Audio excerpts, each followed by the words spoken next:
Cool Figure TV. Revolutionary salute. Revolutionary salute. Cool Figure. Like, share, subscribe. Welcome to the House of Revolution.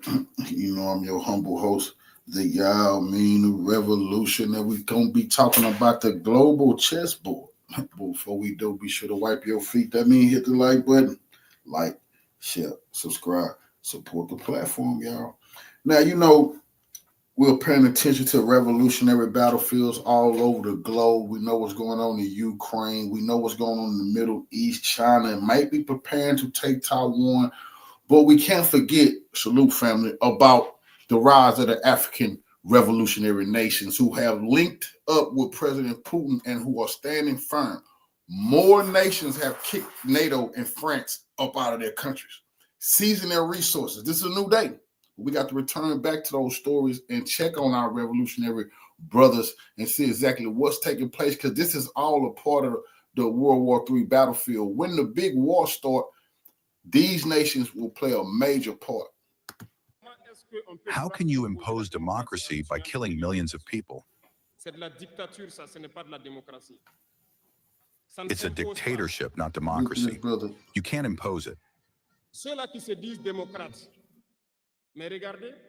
Those who call themselves Democrats have seen scenes where people were prevented from joining assemblies. We've seen scenes where forces landed in assemblies to force deputies to take texts. We've seen more terrible scenes where people kill their demonstrators. But they call themselves Democrats, and we're called Perseus.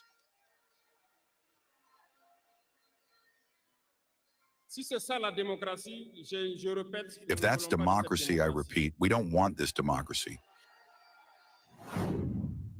Before delving into the powerful speech recently delivered by Burkina Faso's revolutionary leader, Captain Ibrahim Traoré, it's equally critical to focus on another nation grappling with escalating political strife and societal unrest. Kenya, East Africa's economic powerhouse, finds itself in the throes of a dark chapter, marked by the unexplained disappearances of dozens of its citizens. Since June 2024, at least 82 Kenyans have vanished, with 6 cases reported in just the past 2 weeks. This wave of abductions has ignited widespread fear and drawn sharp criticism from opposition leaders, human rights groups, and the general public. Many attribute the disappearances to state-led efforts to quell dissent, pointing fingers squarely at the administration of President William Ruto. While the country has long been regarded as a stable democracy in a volatile region, this image belies a history of contentious elections, police brutality, and crackdowns on opposition. President William Ruto's rise to power in 2022 came after a tightly contested election that saw his main rival, Raila Odinga, challenging the results in court. Although the judiciary upheld Ruto's victory, the political climate remained tense.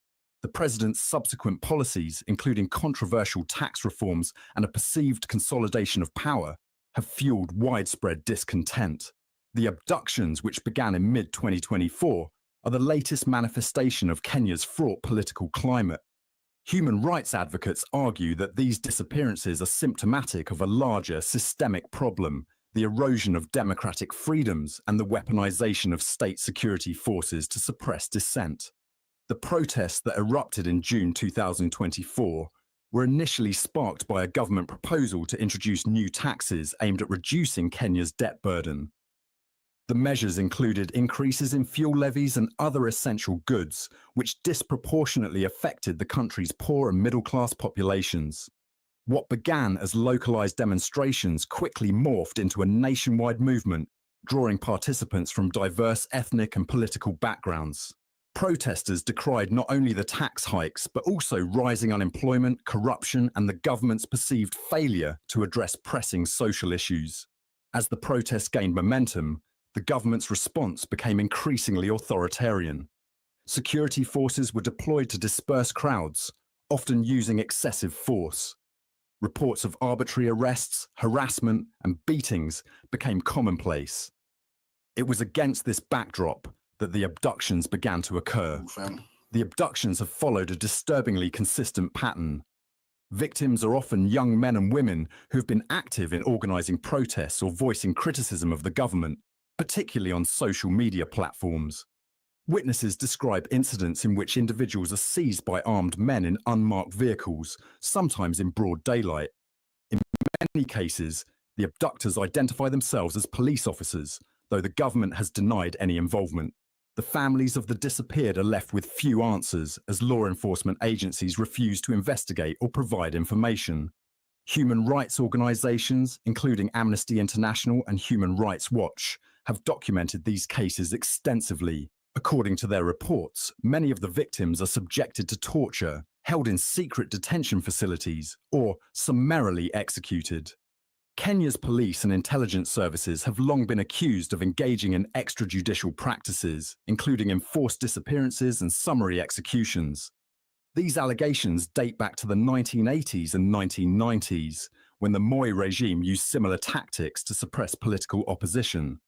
Under President Ruto's administration, these practices appear to have been revived, albeit with a greater emphasis on targeting digital dissenters.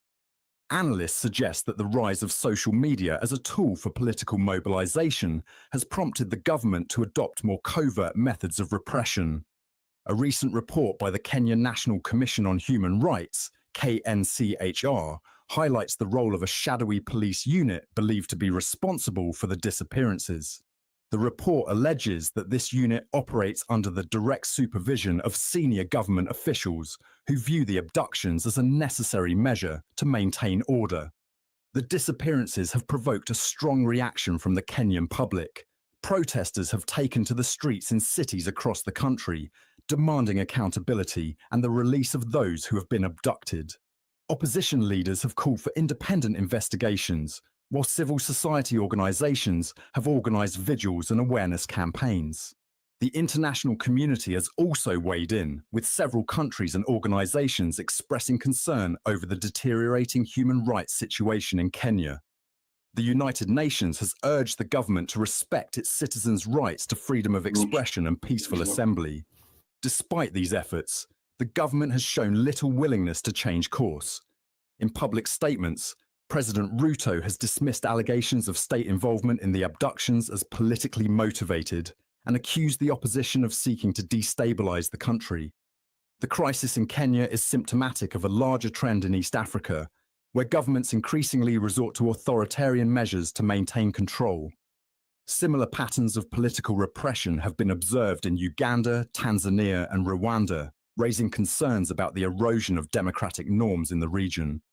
For Kenya, the stakes are particularly high. As a regional hub for trade, diplomacy, and security, the country's stability is critical to the broader East African community. The abductions not only threaten Kenya's internal cohesion, but also undermine its international reputation as a bastion of democracy. Addressing the crisis will require a multi-pronged approach. First and foremost, the government must acknowledge the severity of the problem and commit to transparent investigations into the disappearances. This will involve strengthening oversight mechanisms, reforming the security sector, and holding perpetrators accountable. Civil society will also play a crucial role in advocating for change. By amplifying the voices of victims' families and raising awareness about the issue, activists can pressure the government to take meaningful action. Finally, the international community must remain engaged, using diplomatic channels and economic incentives to encourage reforms. While external pressure alone is unlikely to resolve the crisis, it can serve as a catalyst for domestic change. The ongoing abductions in Kenya represent a profound challenge to the country's democratic fabric. As protests continue and public outrage grows, the government faces a stark choice: address the root causes of dissent or risk plunging the nation into deeper instability. For the families of the disappeared, the fight for justice is a deeply personal one, fraught with pain and uncertainty. Their resilience, coupled with the courage of ordinary Kenyans who continue to demand accountability, offers a glimmer of hope in an otherwise bleak landscape. The road ahead will be difficult, but Kenya's history has shown that its people are capable of overcoming even the most daunting challenges. The question now is whether the government will rise to meet this moment or allow the cycle of repression and resistance to continue unchecked.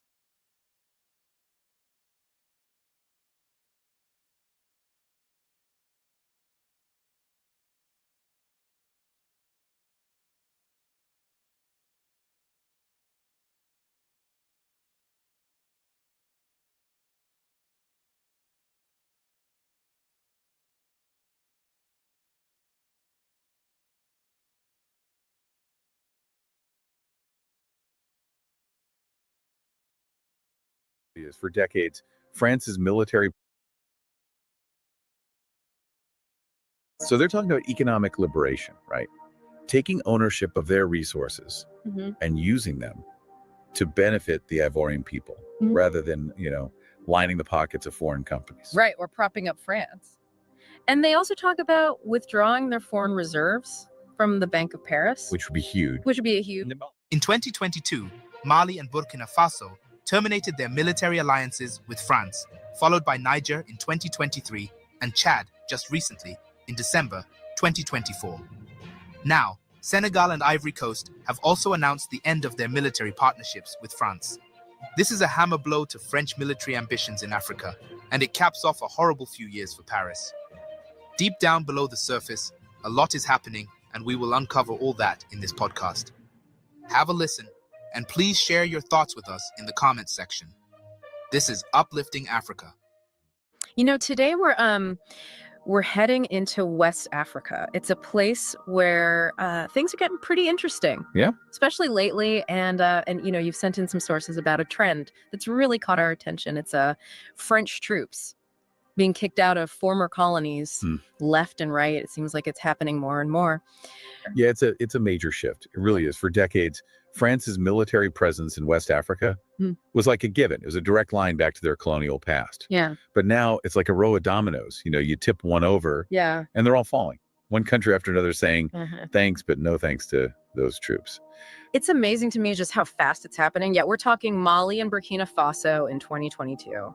Niger the next year in 2023, Chad just last year, 2024, and now Ivory Coast and Senegal are joining the party. Yeah. I mean, just a few years ago, France had thousands of troops and multiple bases all across the region, and now they're being forced to really rethink their entire strategy. They really are. They're down to a really token force in just a couple of countries. It begs the question, what's really going on here? Right. Both of these sources talk about African nations expressing a desire for greater sovereignty, a rejection of what they're calling neocolonialism, which is basically the idea that even though France officially left as a colonial power, right, they've still been pulling strings, haven't they? Well, they have, yeah. It's been through things like economic policies, military agreements, and political influence. But the thing is, this isn't just some like abstract political theory. We're talking about the lives of real people. And, the article mentions how in places like Mali and Burkina Faso, there were these big celebrations when the French troops left. I mean, think about that for a minute. You're there on the ground in Mali and you see those troops packing up, heading home. It's got to be emotional. It is, right? What kind of emotions come up? Is it relief, hope, maybe even some fear about what's going to happen next? Absolutely. A lot of uncertainty. But I think it really highlights how much these decisions resonate with everyday people. It challenges that old narrative that these countries are unstable and being manipulated. Yeah, or that they need outside help. Yeah, exactly. Like they can't govern themselves. But the reality is there's a much deeper desire for self-determination here. Yeah, and we've got to acknowledge that. We do. It's like a feeling that we're ready to take charge of our own future. But then on the other hand, there's always more to the story, isn't there? The article points out that Ivory Coast's got elections coming up this year. Makes you wonder if President Ouattara might be playing a little bit of political chess here, right? Yeah, could be a way to drum up support. Yeah. Get those voters energized. Exactly, boost his popularity. But then the news segment mentions Senegal. They're kicking out the troops too, and they don't have an election until 2029. That's interesting. So it seems like there's something bigger than just elections going on. Definitely a deeper shift happening. So then the question becomes, well, what's France going to do?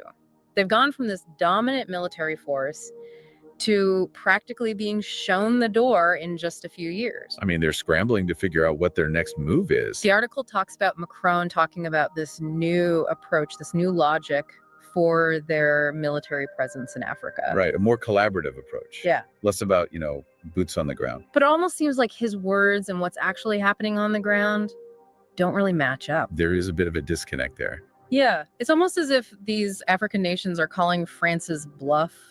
Yeah, I think you're right. Forcing them to adapt. Yeah. Instead of the other way around. It's complete role reversal. And that brings us to this term, proxy colonization, that the article mentions, which is kind of a loaded term. Yeah, it is. But it does get at something really interesting about how power dynamics can shift even when troops leave. Right. So instead of directly controlling these countries through a military presence, bases, right, France might be looking for different ways to maintain their influence. So how would they actually do that? Well, it's kind of like, think about a puppet master. They don't have to hold the puppet directly to make it dance, right? They just need to know how to work the strings. And in this case, those strings could be economic leverage, favorable trade deals or investments that mostly benefit French companies. It could be political ties, supporting certain leaders who will align with their interests. So it's almost like a new kind of colonialism instead of soldiers and flags. Yeah, kind of, but it's much more subtle. It's about controlling the economy, influencing the political landscape from a distance. Geeky. It is, yeah. And it's not a new concept either. I mean, we've seen similar approaches throughout history. Powerful countries, well, they've always found ways to exert their influence without resorting to like a full-blown military occupation. But as we keep trying to solve this puzzle, I think there are some really important questions we got to keep in mind. Right, like what are the long-term consequences of all of this for France, for Africa, and I think even more broadly, for the global balance of power? I mean, we're not just talking about a few troops leaving here and there. This is a potential turning point in history, isn't it? It is, yeah. It's a reshaping of the relationships between former colonial powers and the countries they once controlled. And it reminds us that history is never really over and done with. Yeah, it's constantly being rewritten. And in this case, it seems like the people of West Africa are the ones holding the pen. Exactly. They're taking a stand and saying, this is our future. We're going to write it. Which is why I think this deep dive is so important. It's not just about understanding what's happening, but why it matters and what it could mean for all of us in the years to come.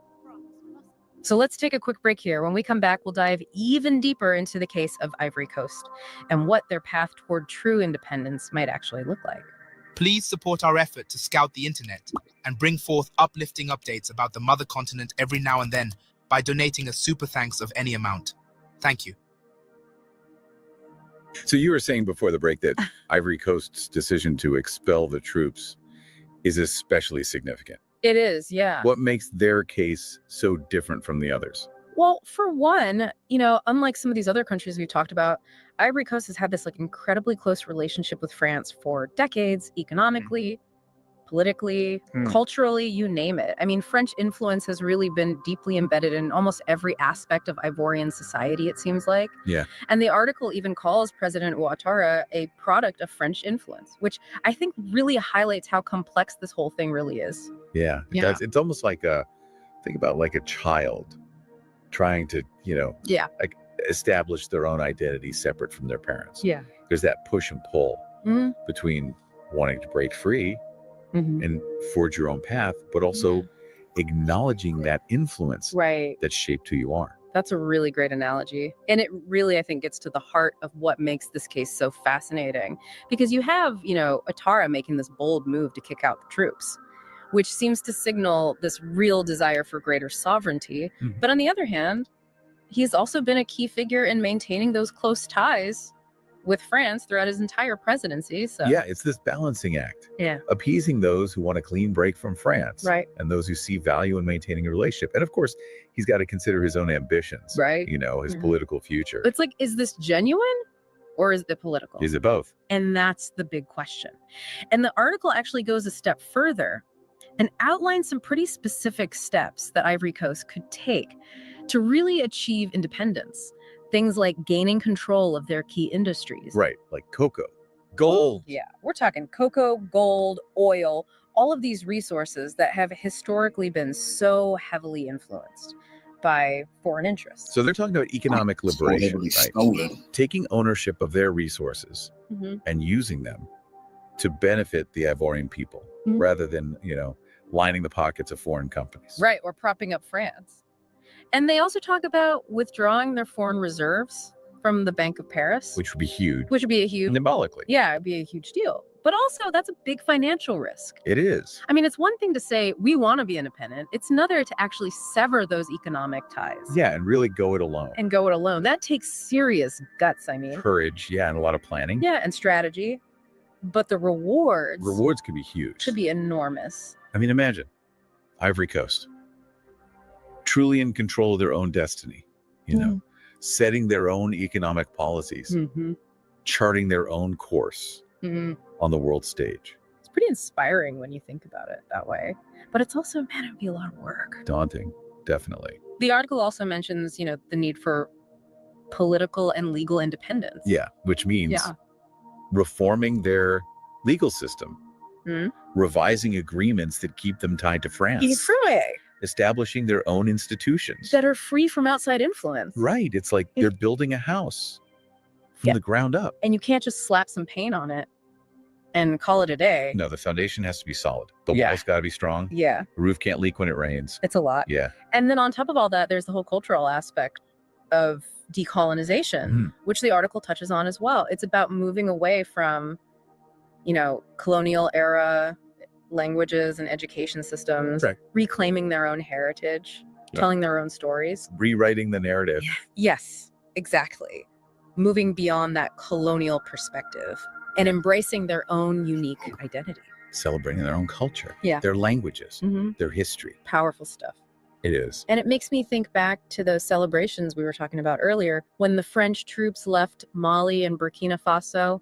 Do you think we'll see the same thing in Ivory Coast? I don't know. It's hard to say. I think public opinion is probably pretty divided right now. Yeah. I mean, there's definitely a growing sentiment in favor of sovereignty and rejecting this neo-colonialism. Right. But there are also people who are a little hesitant about severing ties with France completely. Yeah, it's not a simple issue. And it's important to consider all of those voices. I think it's what makes this whole topic so fascinating. It's not just about right or wrong, good or bad. Yeah. It's about understanding the historical context, the competing interests, the hopes and fears of real people who are trying to make sense of a world that's changing so fast. And recognizing that this decolonization isn't a one-time event. It's an ongoing process, a journey that requires constant vigilance and critical thinking and a willingness to challenge the way things have always been done. And as we dig deeper into this topic, I think we got to keep that in mind, Yeah. This isn't just about politics and economics. At the end of the day, it's about people's lives. Yeah, it's about their dreams, their aspirations for a better future.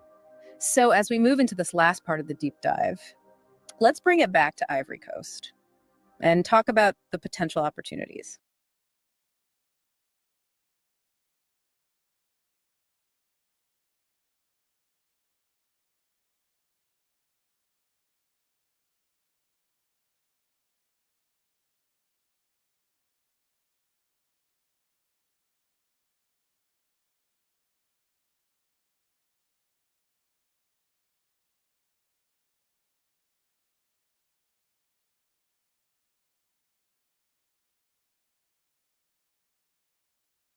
Forces of Ivory Coast starting. It is within this framework that we have decided on the coordinated and organized withdrawal of French forces from Ivory Coast. Thus, the camp of the 43rd Marine Infantry Battalion in Port Bouet will be handed over to the Armed Forces of Ivory Coast starting this January 2025. France is now being kicked out of Côte d'Ivoire. Crazy.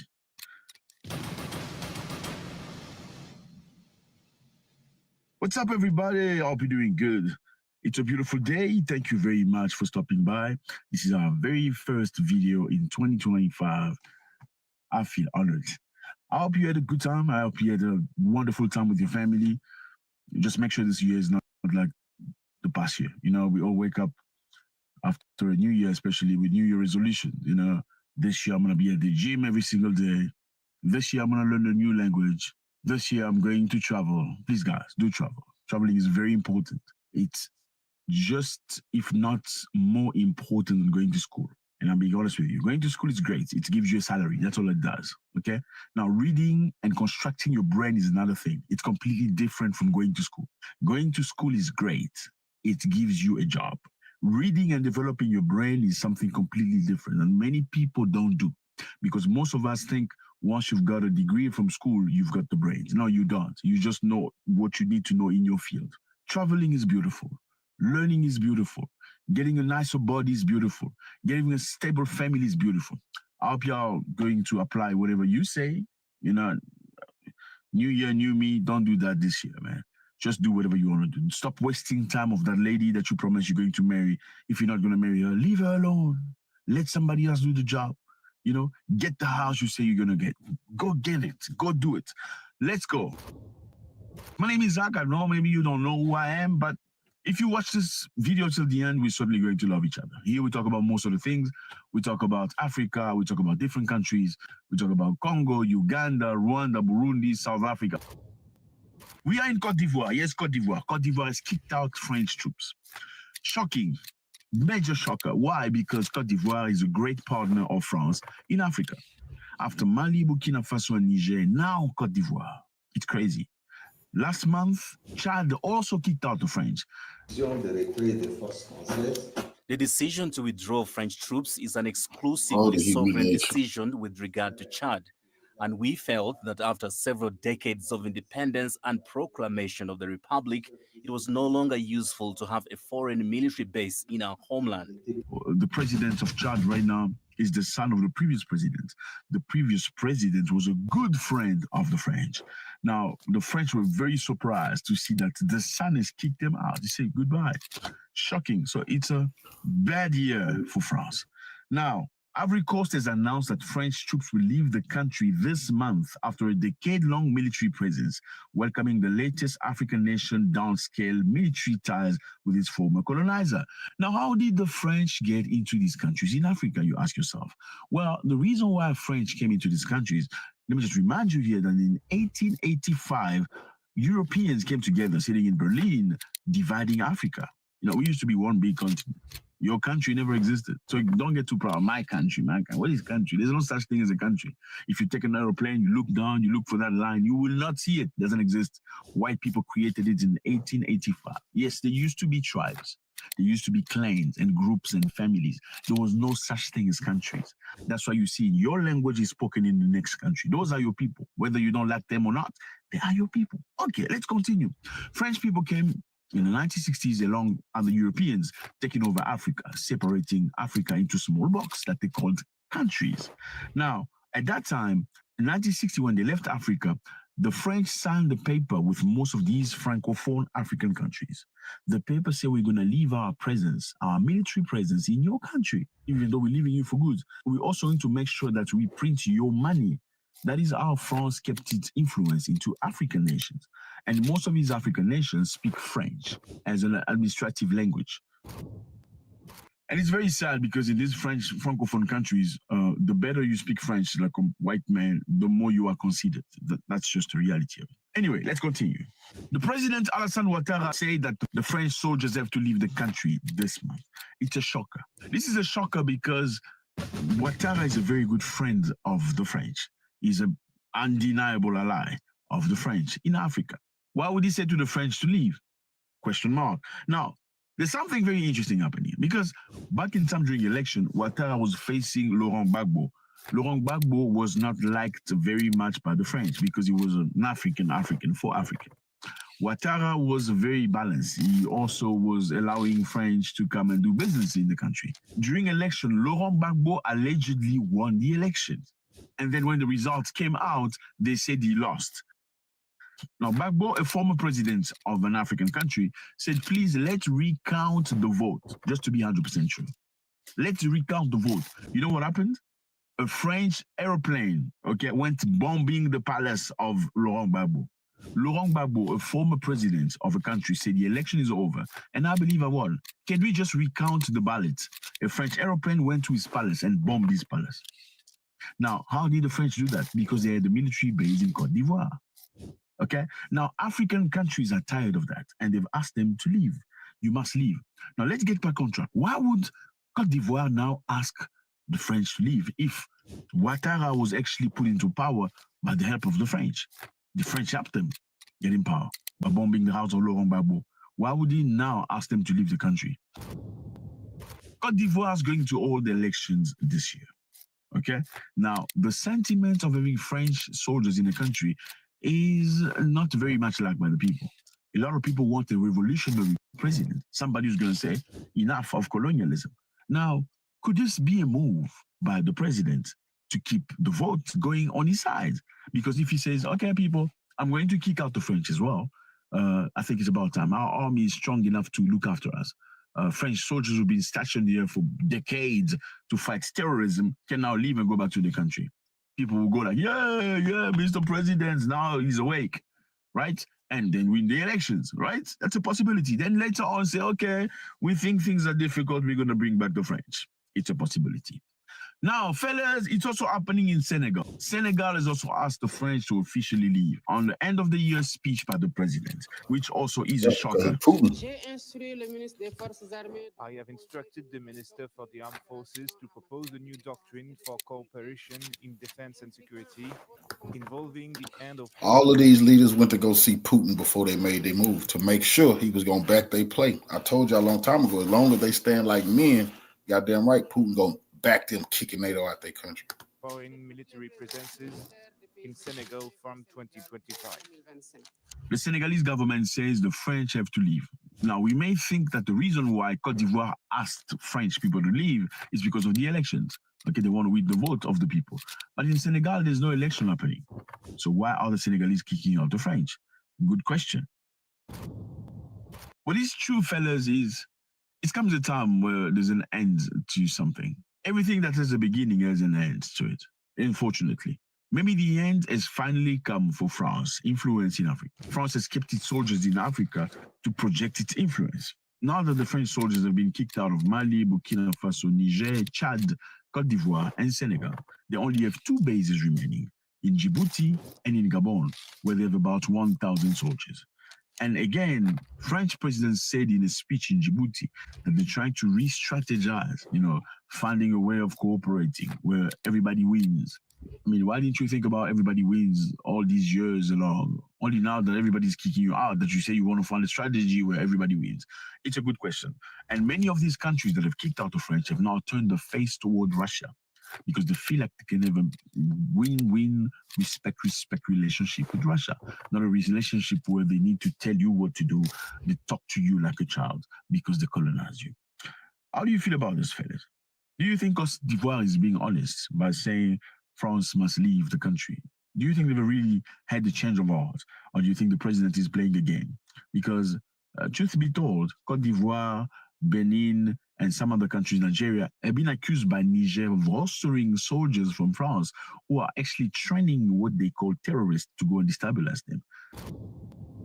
Now, what about that? And also, we know one thing. When French soldiers were being chased out of Niger, Burkina Faso, and Mali, France spoke a lot. There was a clear fight between them. It was mediatic. But this time around, where Senegal and Cote d'Ivoire is asking them to leave, there isn't much noise about it. It's very quiet. So it's a different. Let me know how you feel about this. It's always a great pleasure. God bless.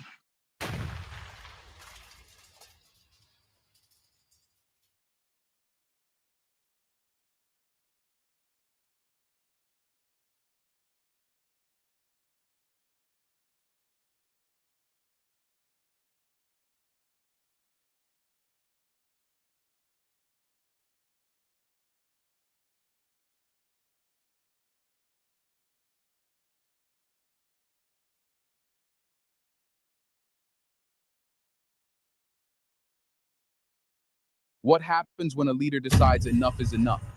When he slashes bloated salaries, declares war on corruption, and vows to rewrite his country's future, no matter who stands in his way.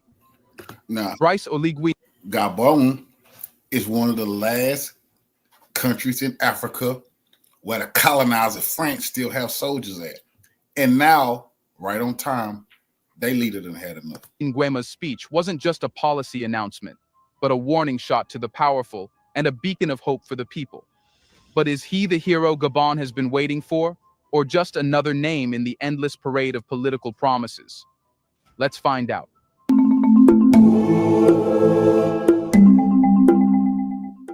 Picture this. A leader strides onto the stage, not with empty promises or the usual political fluff, but with a bold, unapologetic declaration of war against corruption, inequality, and inefficiency.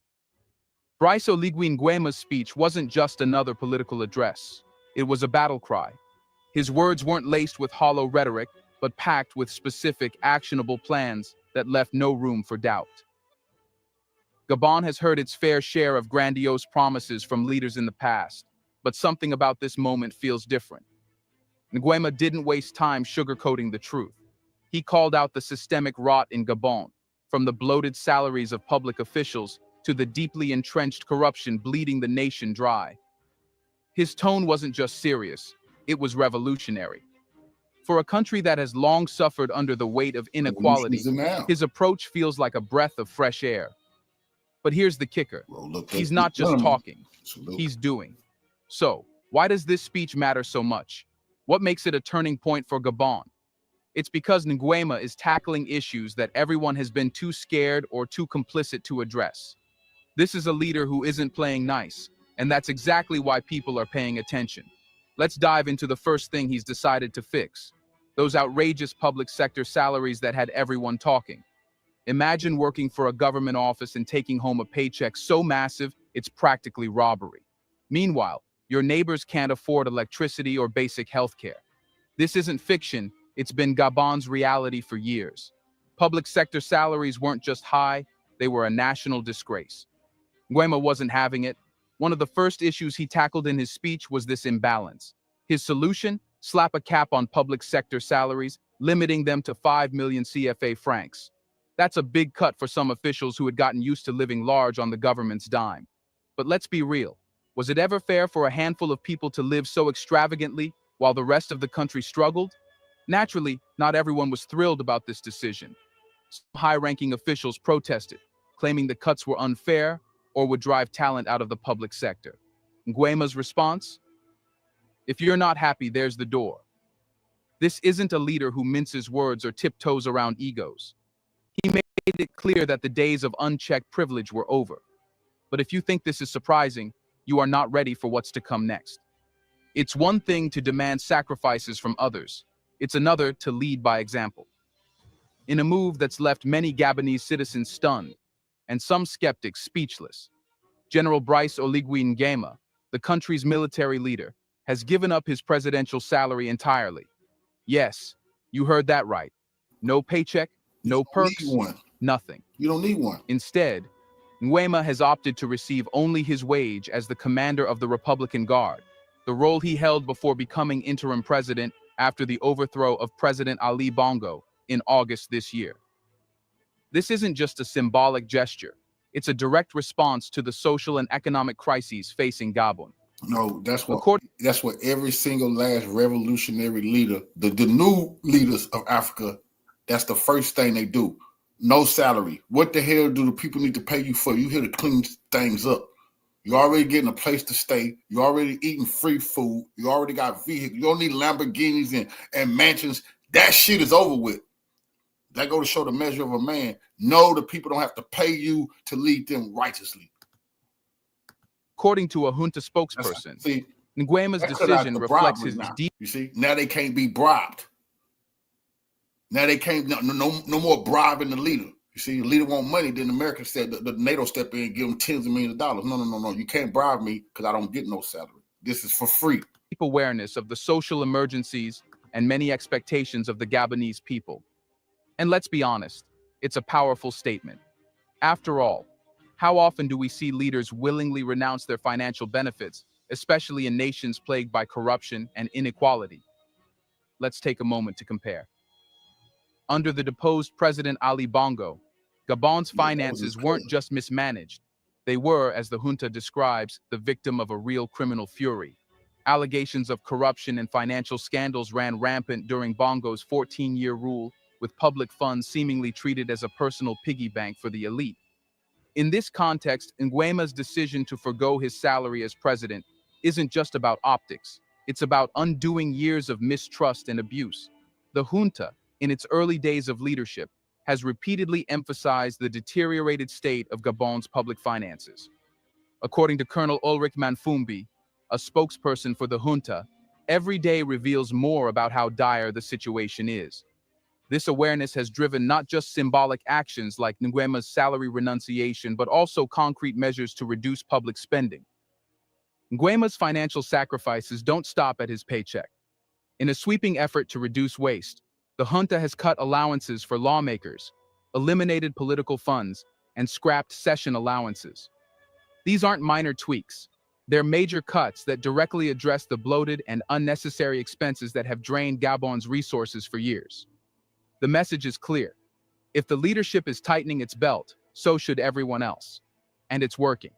For a nation that had grown weary of empty promises and corrupt practices, these moves have sparked a resurgence of hope. The Gabonese people, who have long been disillusioned with their leadership, are beginning to feel a sense of trust in their government. Reports suggest that Nguema's actions have restored confidence in ways that seemed impossible just a few months ago.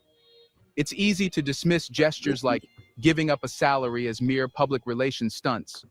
But in Nguema's case, this action fits squarely within the broader reforms he's implementing.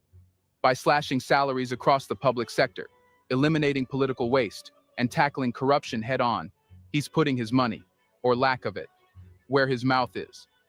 This isn't about optics. It's about setting a tone for the future. Nguema isn't asking the Gabonese people to sacrifice without making sacrifices himself. He's leading from the front, demonstrating that accountability and fairness begin at the top. But let's not forget that this move also raises the stakes. By taking such bold steps, Nguema has set a high bar for himself and his administration. The people of Gabon will now expect not just words, but consistent action to back them up.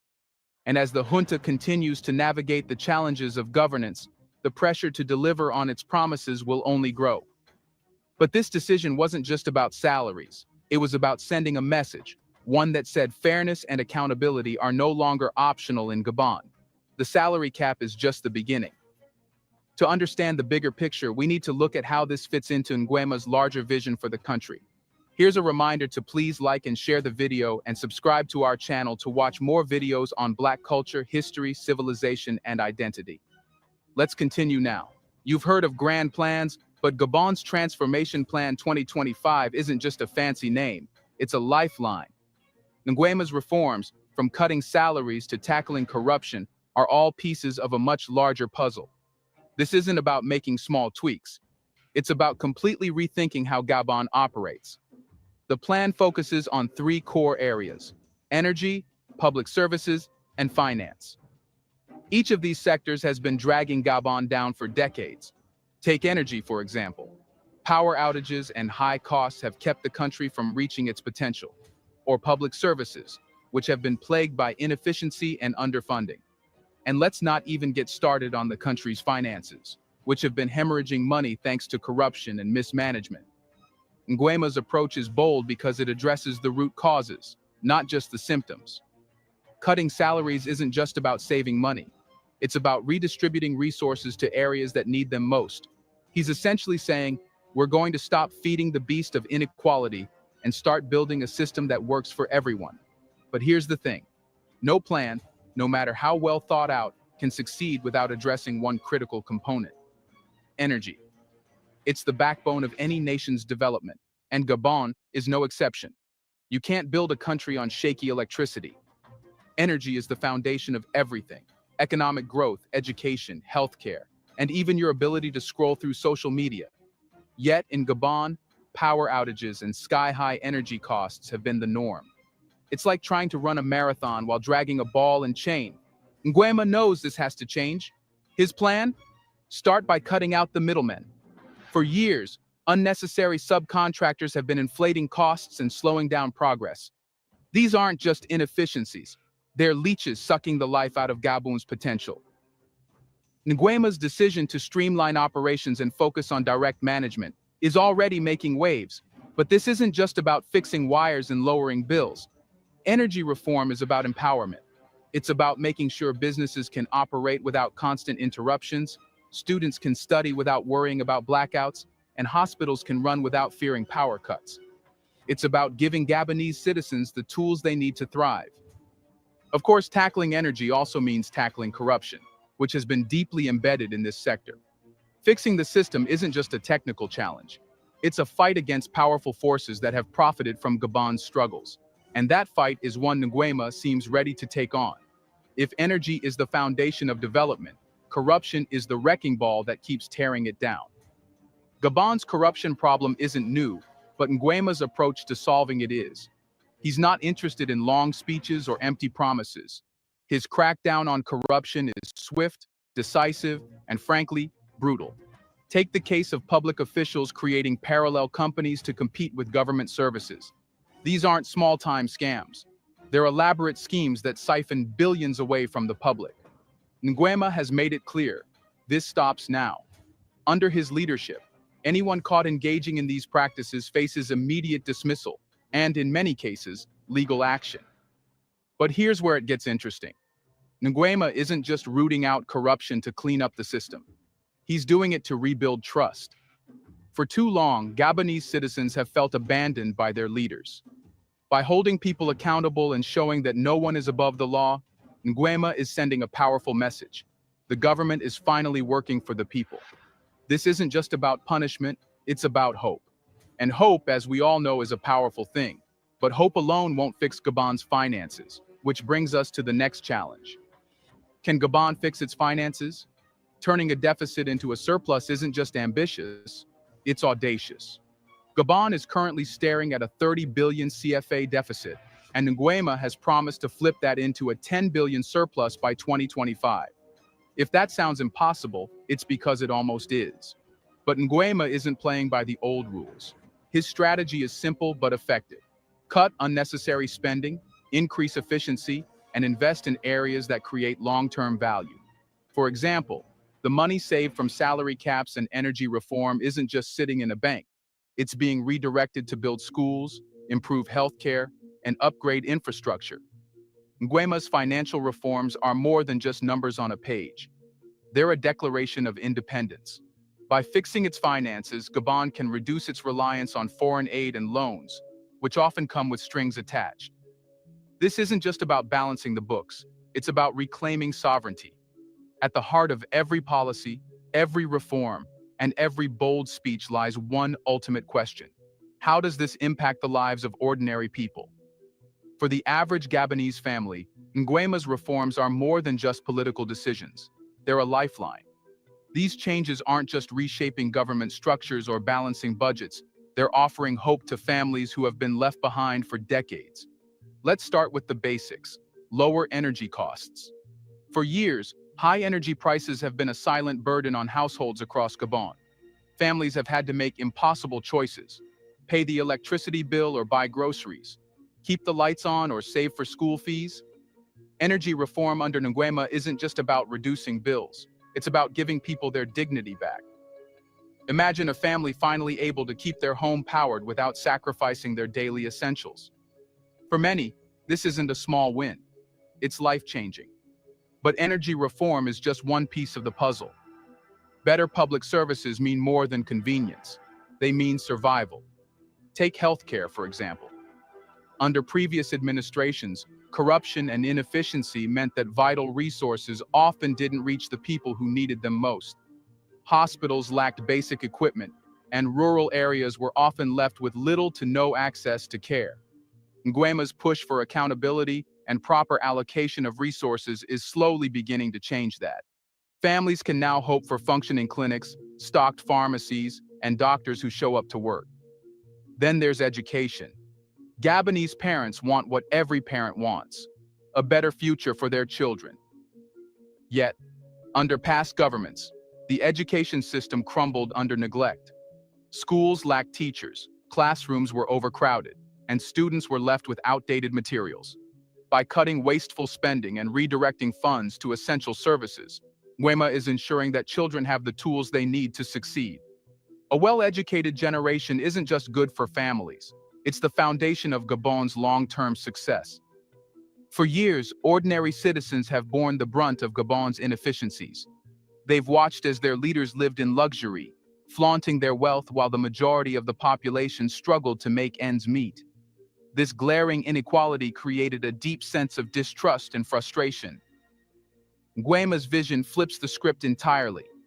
By slashing the salaries of government officials, eliminating unnecessary political funds, and cutting session allowances, he's ensuring that resources are funneled to where they're needed most, into the lives of everyday people. But here's where the story gets real. Real change doesn't happen overnight. Transforming a country's systems takes time, effort, and unwavering commitment. The Gabonese people are still waiting to see the full impact of these reforms. Skeptics question whether the momentum can be sustained, and critics wonder if Nguema can deliver on all his promises. However, for many citizens, the fact that changes are happening at all is reason enough to believe. Nguema's leadership has also done something few thought possible. It has started to rebuild trust. After years of broken promises, seeing a leader who's willing to sacrifice his presidential salary, cut unnecessary expenditures, and hold corrupt officials accountable is a refreshing change. It sends a clear message that leadership is about service, not self-interest. For the average Gabonese citizen, this is a moment of cautious optimism. Yes, the reforms are bold. Yes, they promise a brighter future. But for now, they remain a work in progress. Families are still grappling with the realities of everyday life, paying bills, finding work, and keeping their children in school. The hope is that these reforms will eventually make those struggles a little easier. Ultimately, what Nguema's reforms mean for the people of Gabon isn't just better services or lower costs. It's the chance to believe in their country again.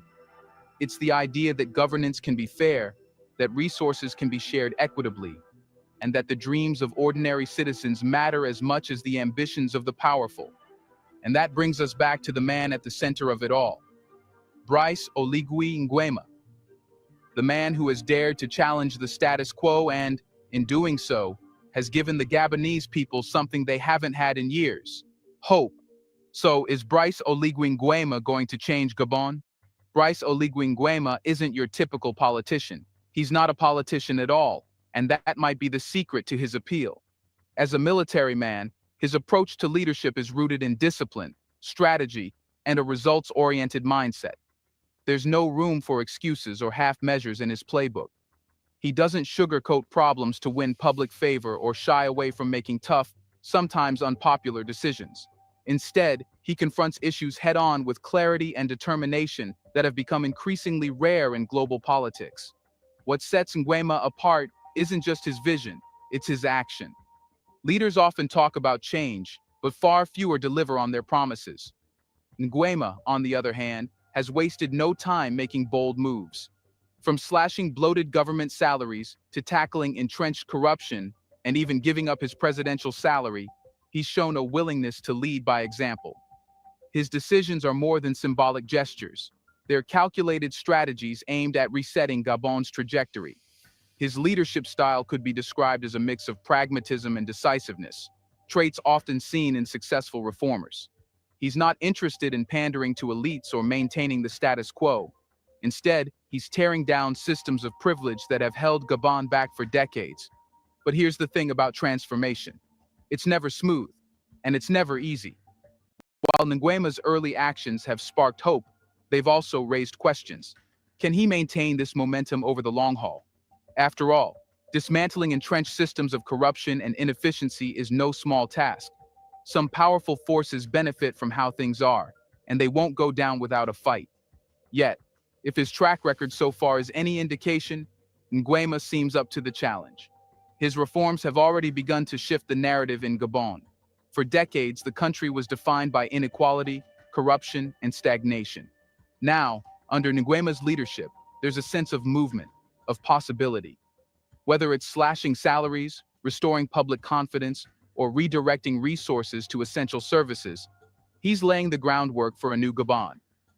Can Nguema build a system that continues to work for the people even after his tenure ends? Let us know in the comments section. Can he institutionalize the changes he's making so that they become permanent fixtures of Gabon's governance?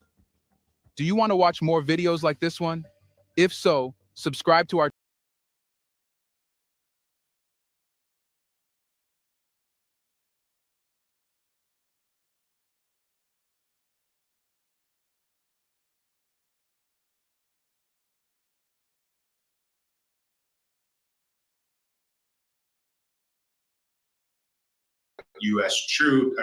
French troops, the elections in Ghana, a lot to be had there. So we are very happy to have with us to discuss all of this and more Chiwechi Opoku, who is the convener of the Socialist Movement of Ghana. Chiwechi, thank you so much for being with us here on the show. Thank you very much. It's a great pleasure to be here. We are great fans of your work, great beneficiaries of what Breakthrough does in West Africa. It's a great pleasure to be with you. Well, the pleasure is all ours, and we are big fans of the SMG. So great to have you here to break some of this down. Maybe let's work from east to west, as it were, and start with some of what we've been seeing in the Sahel and Senegal and the ongoing issues in Francophone Africa. I wonder what significance you give to what we've seen, especially vis-a-vis Chad, kicking out French troops. A country that has been known as a very close ally of France, and so on and so forth. What it says about the state of the struggle against neocolonialism in West Africa. Okay, thank you. Well, I think what it says and what all of us here are increasingly recognizing is that the masses are in revolt. There's a ferment in which the ordinary people of all the Francophone countries, as we call them, are rejecting both the conditions of oppression, of exploitation, but also increasingly conscious that relates to their historical relationship with France. Okay, it expresses itself in many different ways. It sometimes expresses as an anti-white thing. It expresses as an anti-French thing. But it's basically a rejection of colonial relations. It's a rejection of hundreds of years of exploitation and of direct oppression by France. And I think that consciousness is growing very, very rapidly. And it's not only in the Francophone countries. This is not only happening in the Sahel. It's happening along the littoral, and certainly the whole of West Africa is on fire. It just takes different forms and has not peaked in the way that it's peaking in the Sahel. So Sahel is the front line, but it reflects a trend that is taking place throughout the region. And when we talk about France's military presence across the Sahel, can you just give a brief overview of what that military presence was for? I know France has an economically exploitative relationship in the Sahel as well, but it's also, there's also resource extraction taking place. So when we talk about the French being kicked out, what does that mean in terms of military, in terms of economic relationship? Okay, so these are countries that were formerly French colonies. They were areas of exclusive French exploitation for hundreds of years. This is not a new phenomenon. France has been in control of those territories for centuries. And as different resources are discovered, France has tended to monopolize them, and monopolize them to the detriment of the indigenous people who these resources belong to. In the 60s, following World War II and following the spread of American influence and so on, France was compelled, like all of its European colleagues, to relinquish direct colonial control over its territories. Okay. What it did, however, and there are many fantastic stories about just the level of conspiratorial, dealings around this. But essentially, France has retained control over the currencies of these countries. The central banking has essentially been done from France, which controls their possibilities for development and for making decisions about the direction of domestic investments. France has also ensured that its capitalist class has a right of first refusal on the development of any resources discovered, but also on any sort of commercial transaction. You find that throughout these countries, it is French companies that control almost anything of value and which set the terms on which their own exploitation is run. But all of this is only possible if you do two other things. One, you control the national politics. You control it in the sense of asserting a right to veto who becomes head of state, who forms a government in any of these countries. So you can have the almost charade of democratic processes, but if you end up with a result that France doesn't like, you're not going to last more than 2 years. And chaos will be engineered to the point where France is able to install a puppet that suits its agenda. And then the fourth point, of course, is that that kind of direct political subordination is only possible if you have troops on the ground. So throughout the independent history of these countries, France has maintained military forces in each of them. And those military forces have been used to impose French will on the societies. It's not as simple as having 1,000 troops, but those 1,000 troops then have networks within the national militaries and operate in ways that even your own national army becomes a tool against you. And what we're seeing over the last 2 years is that those armies have also joined the rebellion against French control of their lives. Okay, does that give a picture? Yeah. Okay. Yeah, it does. Wow. It does. Very, very important picture and a good one. And I think it's, brings me to the next topic I want to raise. Ghana, where you're based, recently just had presidential elections. Mr. Mahama, former president, came back as the new president, making a number of promises about improving people's lives and the like. And interestingly enough, the U.S., prior to the election, sort of trying to put their thumb on the scale one way or the other, it seemed, by announcing the possibility of sanctions if you were deemed to be disrupting the electoral process. So I guess my question is sort of two-part here.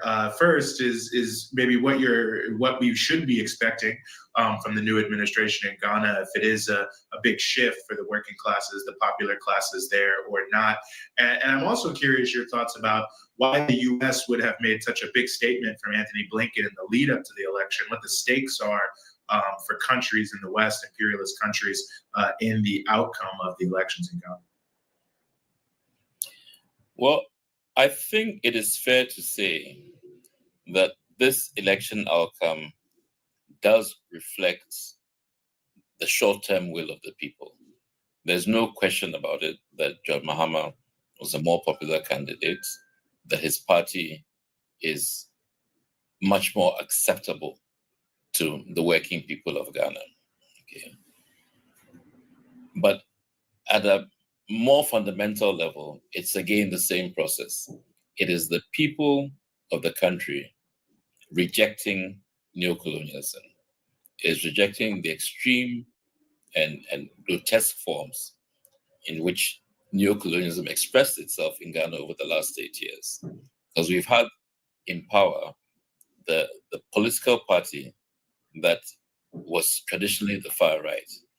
There's a political party whose leadership are largely descendants of the old pre-colonial aristocracies and so on.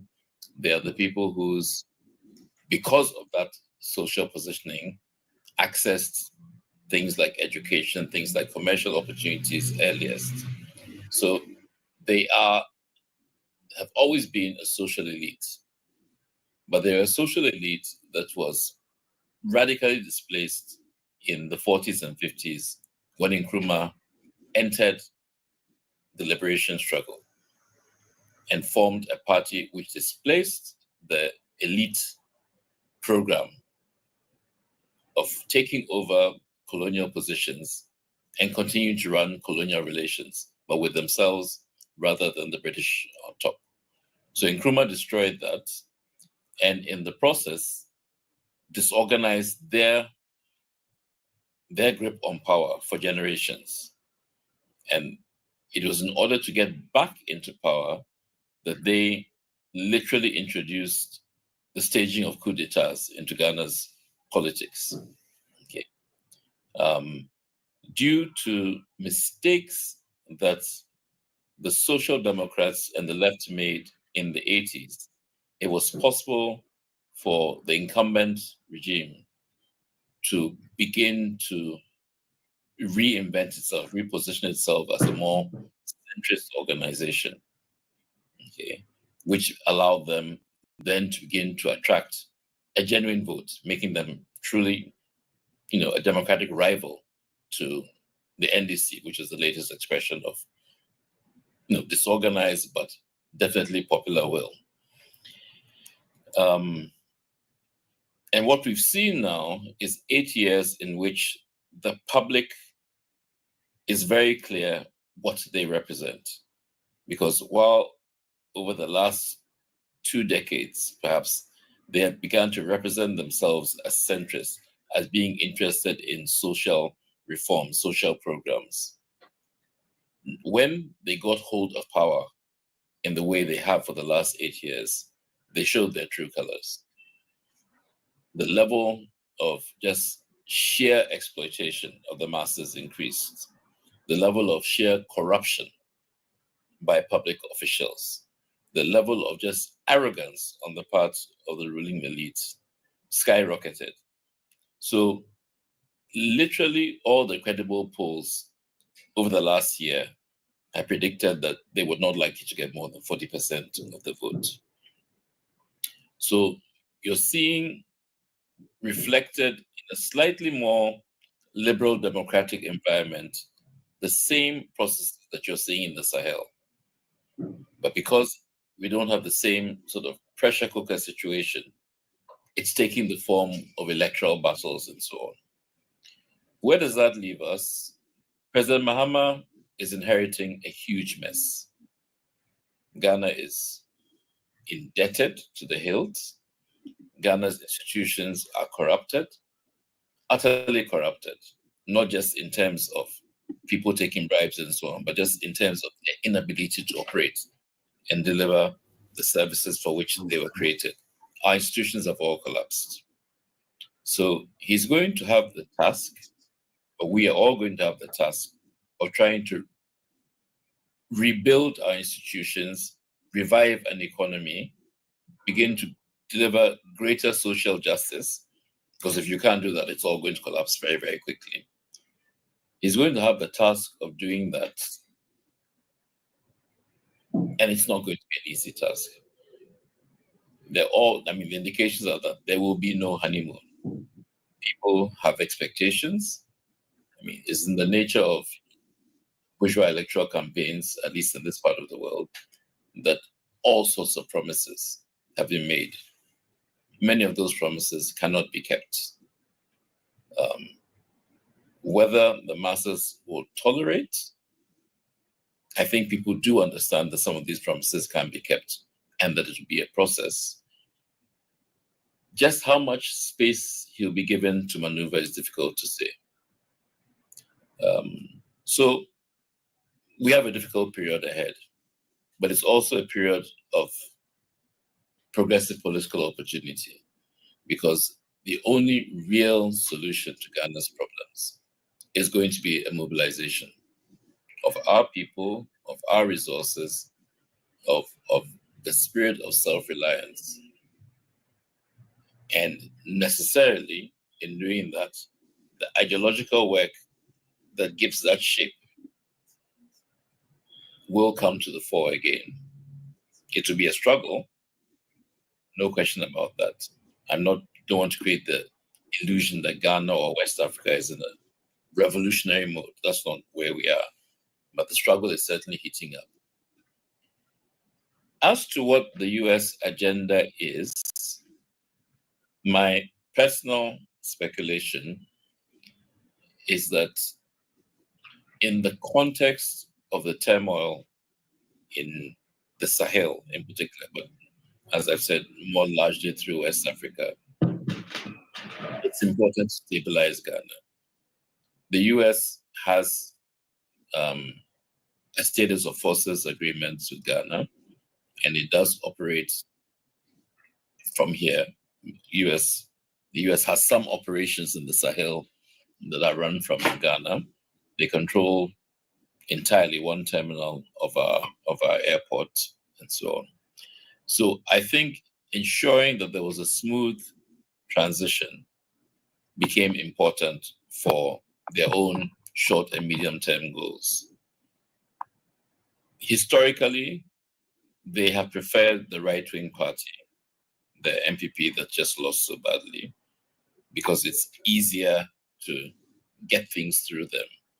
The Social Democratic NDC is a lot more unpredictable. But they could read the tea leaves as well as anybody else, and it was clear that MPP could not deliver a democratic majority. And if they tried to steal or to repress the election, Ghana would have been destabilized. And with that, the Western ambitions for West Africa would also have been destabilized. So I think this was an entirely defensive, global, strategic, self-interest move. It's not about building democracy in Ghana or any of that stuff. Okay.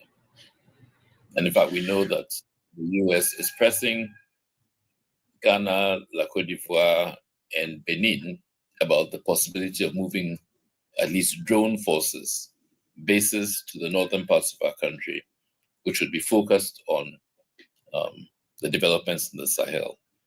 So I think they just wanted to ensure that there's a smooth succession and that they continue to have access to policymakers. Well, Opoku, as always, it's fantastic to be able to hear your analysis and that of the SMG.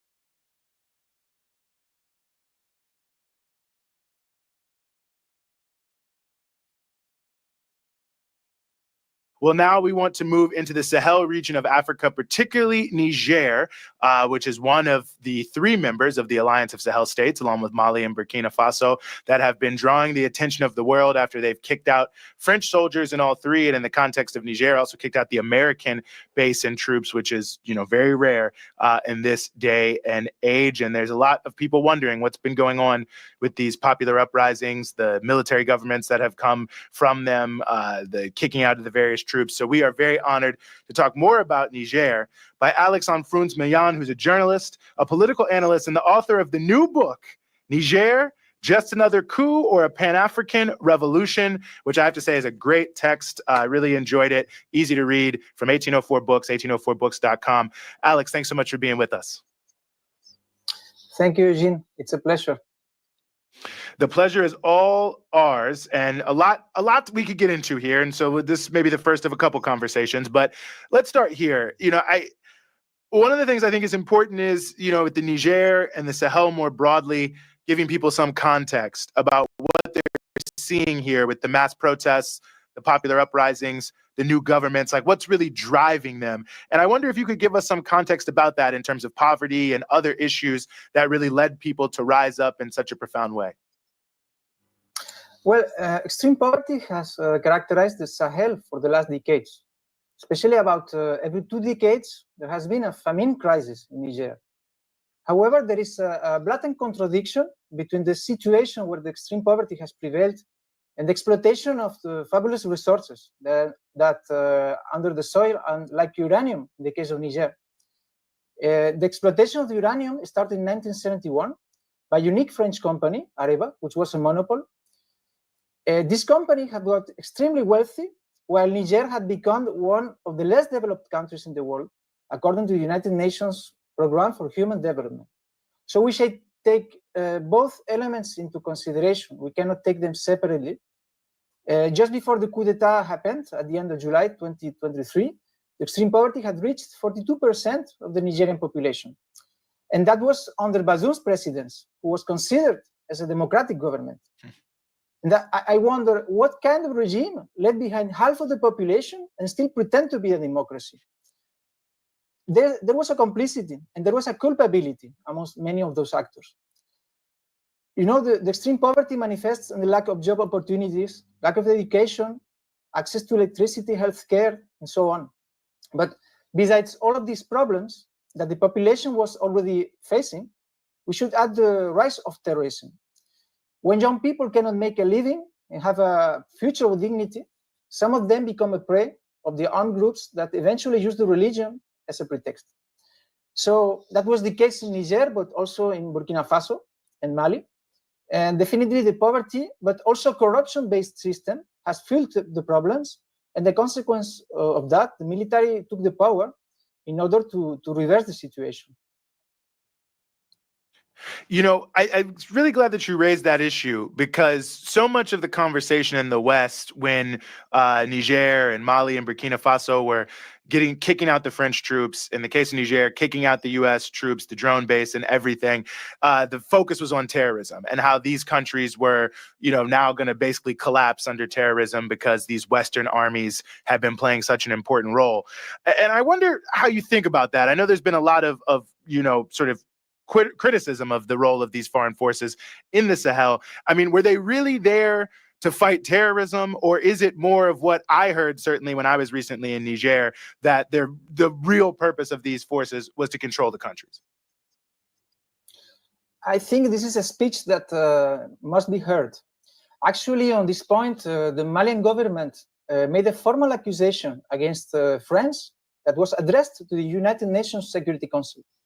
It says that France had been fueling this phenomenon of terrorism instead of fighting against it. It's a strong accusation, and it deserves an investigation that still has to be made. In fact, this accusation is based on a contradiction. Since France's military intervention in Mali, 2012, the French military strategy has proven to be a failure. It has been admitted by the major chief of the French army, who said that they must stay in the Sahel at least for 30 years more, which means until the year 2050. Of course, the African military officers in the Sahel have been confronted with the harsh reality of war on the ground. And that means also the lack of proper equipment, nor the modern weaponry that would have permitted them to defeat the terrorist groups. But it was denied to them by French army. And consequently, it became an occupier in the view of the African officers like Assimi Goïta and Ibrahim Traoré. They asked themselves, how come one of the most modern armies is not able to defeat those terrorist groups? So they came to power after having concluded that the French strategy was unsuccessful.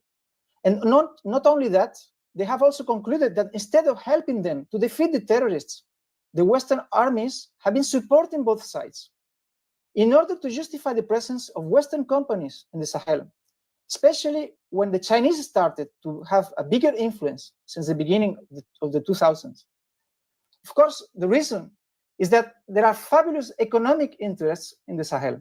So there is a strong suspicion about the role of Western armies that must be taken into consideration. It deserves an investigation, not made by Western nor UN observers, but by an African mission in order to reinforce and defend its sovereignty. So I would say that the real challenge is helping to defend the Sahel states against its enemies by finding the truth. It is vital for them to express clearly their views and to condemn the Western interference. I want to read a document. Please. It is a letter addressed to the United Nations Security Council, signed by Abdoulaye Diop, which is the foreign minister of Mali. Just a part of it. The government of Mali has several pieces of evidence indicating that France has made use of those flagrant violations of Malian airspace to collect intelligence for the benefit of terrorist groups operating in the Sahel and to drop arms and ammunition to them. So for me, it's clear. No, I think that's critically important and something I hope to see investigated more. It has to be heard and not dismissed as a conspiracy theory. You know, one thing that you were certainly referencing, and I think we've all seen, I mean, you know, in Niger, all the countries of the Alliance of Sahel States, which I think it's also worth noting are also very young countries, you know, the desire for more development is very clear. So I wonder what analysis you make here. I mean, it's still the early stages of all of these governments, but in the, for brief period we've had so far, what analysis you would make of the progress made by Niger and other countries on addressing some of these development issues that have been neglected by past governments? Actually, I defend the idea that there is a Pan-African revolution, and the facts are confirming my writings. For me, definitely, the CNSP authorities in Niger have been taking important steps in order to help the population. They share the idea that it is thanks to the people that today we are seeing a new dynamics in the Sahel, not only in Niger. So the changes don't come from the top, they come from below. First, people have been demonstrating its support to the CNSP authorities under the threat of a war. Secondly, because of the blockade, people have been living many months without the most basic needs like food and electricity. Finally, thanks to the African solidarity and the creation of the Alliance of the Sahel States, there were truck corridors coming from Burkina Faso that helped the Nigerian people. That's how Niger have overcome those difficulties when the coup d'etat happened, and there were many hostilities against it. So in response to that, the CNSP authorities have understood that there is the people that has to continue playing the main role in the upcoming days. I will quote a remarkable speech that has been pronounced by President Tiani, which essentially says that the people must finally benefit from Niger's national resources. And this has been repeated many times by the CNSP authorities.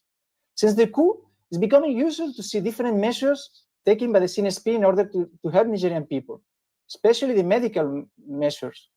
And as you may know, there is a lack of health centers and facilities in many African countries. Most of the existing structures are private. Then, most of the time, people don't have enough money to cover basic medical needs.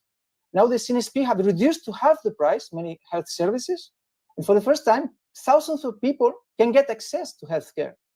So these actions are being taken to dignify people, especially people without a regular job and families that are lacking resources.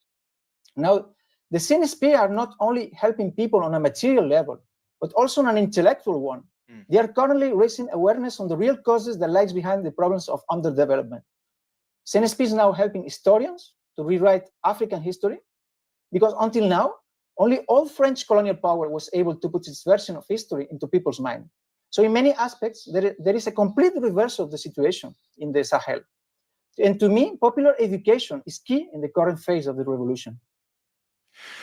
I'm glad you raised the issue of Pan-African revolution, because I think, a lot of the discussion around the Alliance of Sahel States, in the West at least, is sort of about Russia and, the Niger, Mali, whoever, are just portrayed as subjects, like they are the Russia's, they're being puppeteered by Russia or China or whoever it may be.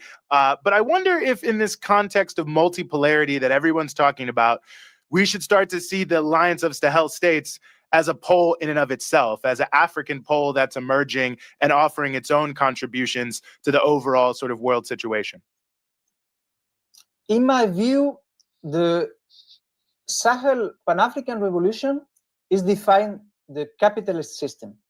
As Samir Amin explained very well, in creating a bloc of African countries that changes the situation, because these are economies that are specializing in sending raw materials to abroad, and this is not a system that can stand anymore. I think we talked about multipolarity. It is a fact that it has been changing the face of the world in the last years. And I would say that this is a new Cold War situation, with NATO having a key role in the destabilization of the South. NATO is seeking to attack multipolarity. NATO's aim is to rule the world, impeding countries like China to become serious competitors vis-à-vis the US empire. NATO's strategy is designed to avoid that, no matter how much chaos is being spread in the meantime. So definitely, multipolarity has got stronger after the creation of the Confederation of Sahel States. And we can see now, Senegal and Chad governments are also saying that they will send the French army back home. As we can see, dynamics of the Sahel state is just at the beginning. It's an upheaval, considering the situation that has prevailed since the African independence in the 60s decade. Niger government established new partnerships with countries like Iran, Turkey, Russia, or China in the beginning of this year. And it was a decisive step that permitted to defeat the strategy of ECOWAS, based on a blockade and cruel illegal sanctions against the Nigerian people. So it is vital to reinforce this counter-hegemonic bloc of African countries against the imperialist powers. It allows millions of people across the African continent to expect a better future for their children. Of course, there is to be expected that France and other Western countries will try to attempt against the stability and sovereignty of the Sahel states. I want to conclude by this idea. The Confederation of the Sahel states are good news for people's struggles in the global south because they are seeking for a true development. But it deserves also to be known in the north. José Martí, a guerrilla fighter against the Spanish colonialism, said, "People must know each other as if they were starting to fight a battle together." For me, this is so important. We have to know the history of Niger and the Sahel because we have a lot in common. It is a common fight against capitalism, against neocolonialism and imperialism. So for me, it's very good news. Well, it's very good news for us that you wrote about it, and a fantastic book that you were able to write there, Alex. The Niger, Just Another Coup or a Pan-African Revolution. You can get it from 1804books.com. I'd say it's a short book. It's easily written. Anyone can read it, but it's filled with facts. If you're interested in Niger, the Sahel, you have to read it. Alex, thank you so much for joining us here on the Freedom Side. It's my pleasure. Thanks.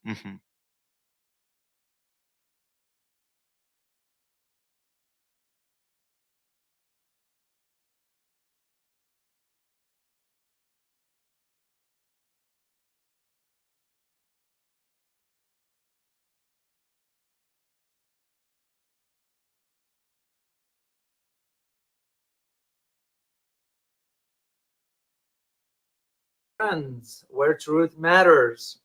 Who will lead the world? China or the United States? As the geopolitical landscape evolves at a dizzying pace, one question increasingly resonates across boardrooms, think tanks, and governments alike. Who will lead the world? Is it China or is it the United States? For decades, the US sat unchallenged at the pinnacle of global power, exerting its influence not merely through military might and economic clout, but also through cultural reach and the architectural frameworks of international institutions. Now, as China rises rapidly on the world stage, the era of unipolar dominance seems to be drawing to a close. But the transition, when one occurs, is far from smooth. It's a story unfolding in real time, full of ambitions and anxiety, opportunity and danger. There are 7 points I'm going to share with you. Number one, a world not big enough for two superpowers. The United States once seemed to relish the notion of steering a rising China into a global system, believing that economic modernization would encourage political liberalization. Instead, Washington now views Beijing as a less of a partner and more of a formidable challenger, arguing that China is determined to rewrite the rules of an order the United States helped craft after World War II. This couldn't be far from the truth because China, in my opinion, is not after global dominance or supremacy for that matter. From Washington's perspective, two giants vying for global supremacy spells inevitable tension. What about cooperation, I may ask? Wouldn't that be better? For Beijing, the rise to prominence is not a matter of choice, but a destiny, an opportunity to reclaim what it perceives as its rightful place at the center of international affairs.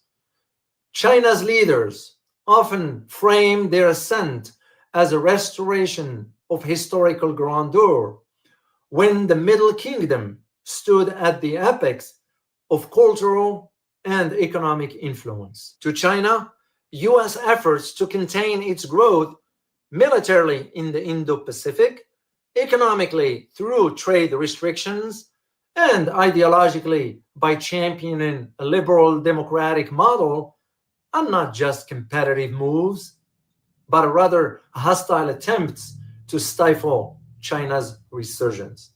Number two, the economic chessboard. One of the most significant battlegrounds for global leadership is economic influence.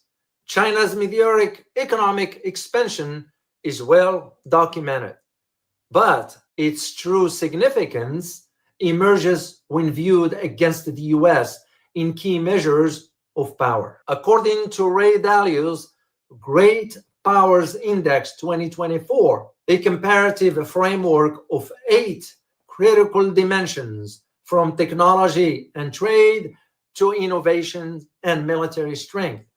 Both nations command impressive credentials, yet China's position as the top trading partner for 120 countries worldwide highlights a seismic shift in global commerce. Gone are the days when most nations around the world depended solely on the US market for prosperity.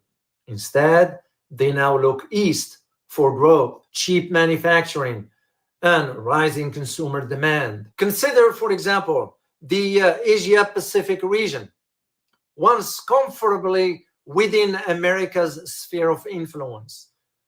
It is now an arena of intense economic integration with China. Nations in Southeast Asia have carefully balanced their security ties with the US against economic opportunities with China. Trade volumes and investment flows increasingly favor Beijing. Meanwhile, Washington struggles to forge new trade deals or revive the Trans-Pacific Partnership it once championed. Though the United States economy remains functional, at best, China's reach into Africa, Latin America, and West Asia or Middle East indicates that the American era of uncontested economic leadership is waning. Number three, technological race and innovation. Beyond trade, a technological race is shaping the contours of future power. Who leads in critical fields like artificial intelligence, quantum computing, and green energy solutions will likely dictate who dominates the global economy of tomorrow. The United States has historically excelled in innovations. Silicon Valley remains a beacon of creativity and venture capital prowess, but China's relentless push in cutting-edge sectors and technologies, from Huawei 5G infrastructure to massive investments in artificial intelligence startups, suggests it is no longer content to follow the path paved by the American tech titans. Instead, it aims to blaze its own trail, leveraging a vast consumer base, state-backed funding, and strategic industrial policy. My recent trip to China, including Xinjiang and Guangzhou, confirms the latter assertion. The outcome of the tech race will have deep ramifications. Technological standards set by the leader can shape how the digital world is governed, how data flows, and what norms guide emerging technologies' ethical use. America's allies looking anxiously at each new Chinese breakthrough, worried that the US is losing ground. And it is. Yet governments in Berlin, Tokyo, while maintaining their allegiance to the US, have already considered aligning with Chinese tech ecosystems as interoperability, supply chains, and cybersecurity becomes issues of strategic importance. Number four, military might and strategic posture. Economic and technological clout is vital, but global leadership has long rested on military strength and strategic positioning. The US retains a robust military advantage. Its Navy patrols global sea lanes, and a network of alliances stretches across Europe and the Pacific. No other nation can match its capacity for force projection. Yet, this force projection proved ineffective against lifting the blockade the Houthis put on the Red Sea. On the other hand, China's ambitions are overt. Its naval buildup and advanced missile technologies suggest it aims to defend its interests. Yet, China is sending a message to the United States that the latter's days of uncontested access to key maritime regions in the Pacific theater are coming to an end. This setting could one day reshape regional balances. For many countries, particularly in Asia, the question of global leadership is less about who rules the world and more about who ensures stability in their neighborhood. The narrative emerging from London, Washington, Paris, and Berlin already arguing that when the US falter, China will fill the security gap and assure smaller states that it won't impose its will through coercion. While some subservient states, wary of China's growing confidence, quietly hope the US remains strong enough to deter Beijing from rewriting the rules. Others see opportunities in playing both sides of each other, securing investments from China while relying on the US security umbrella to keep Beijing's ambitions in check. Japan, South Korea, the Philippines are a case in point. Number 5, ideological and cultural dimensions.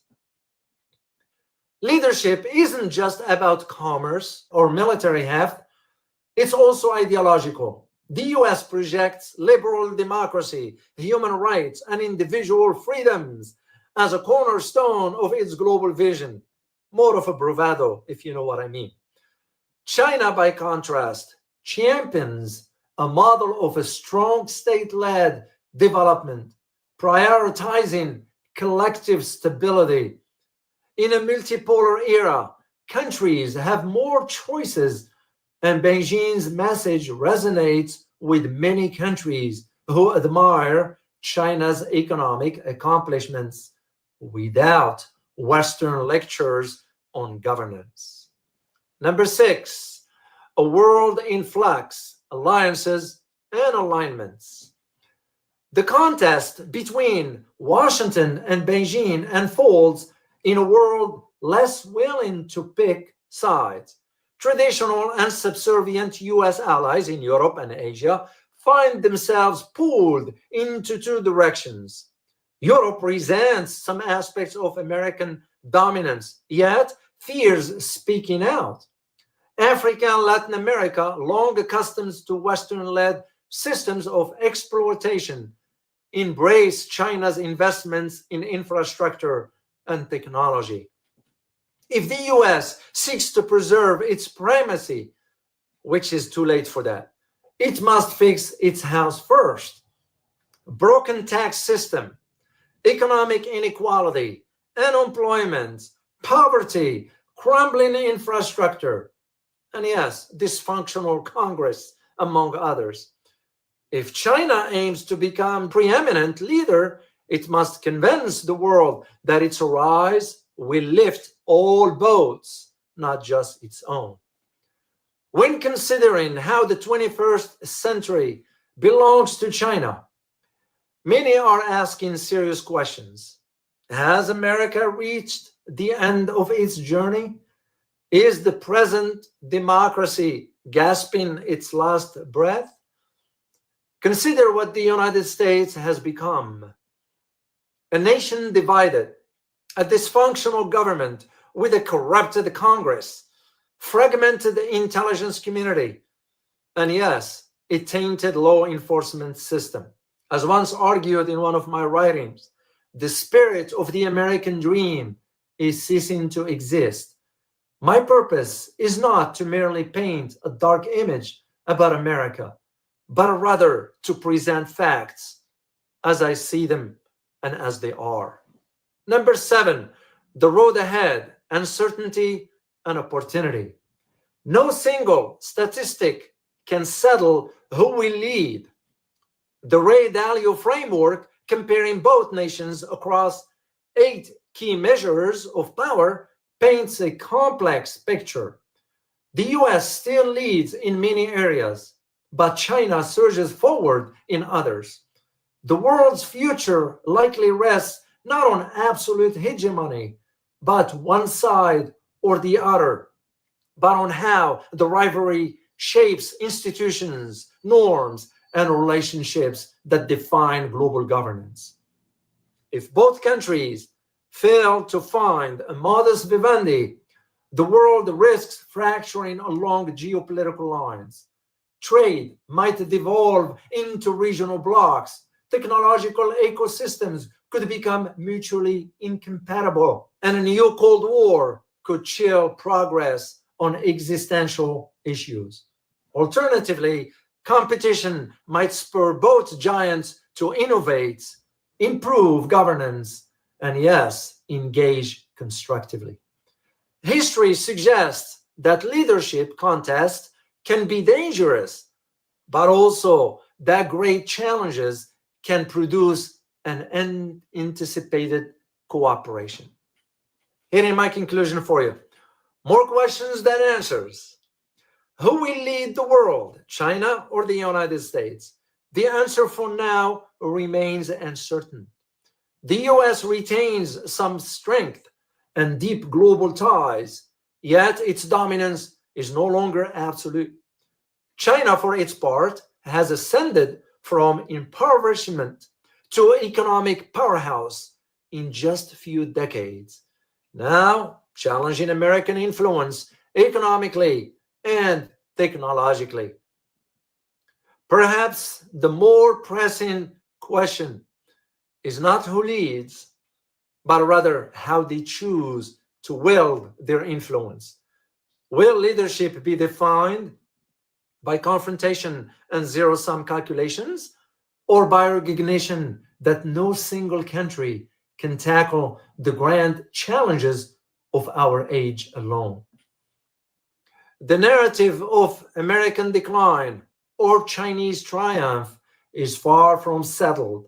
As the contest plays out, the world watches, waiting to see if competition leads to conflict or if these two powers can chart a path that benefit all humankind. If you like this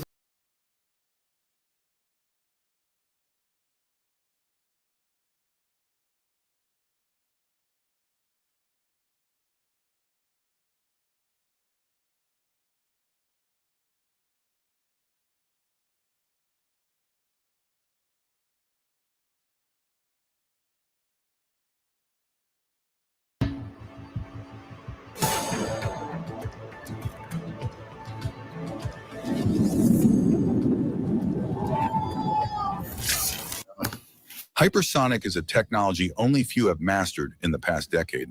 But there's a nation who has mastered it so beautifully, others can only dream of reaching near. But what if we told you this nation has just cracked another code and revealed a hypersonic drone that has the ability to slow itself down to subsonic speed and land horizontally on a runway?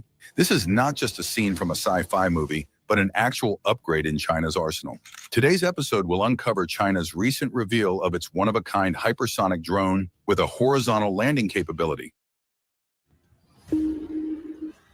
China continues to make groundbreaking advancements in the realm of technologies of the future, and its latest feat, the unveiling of the MD-19.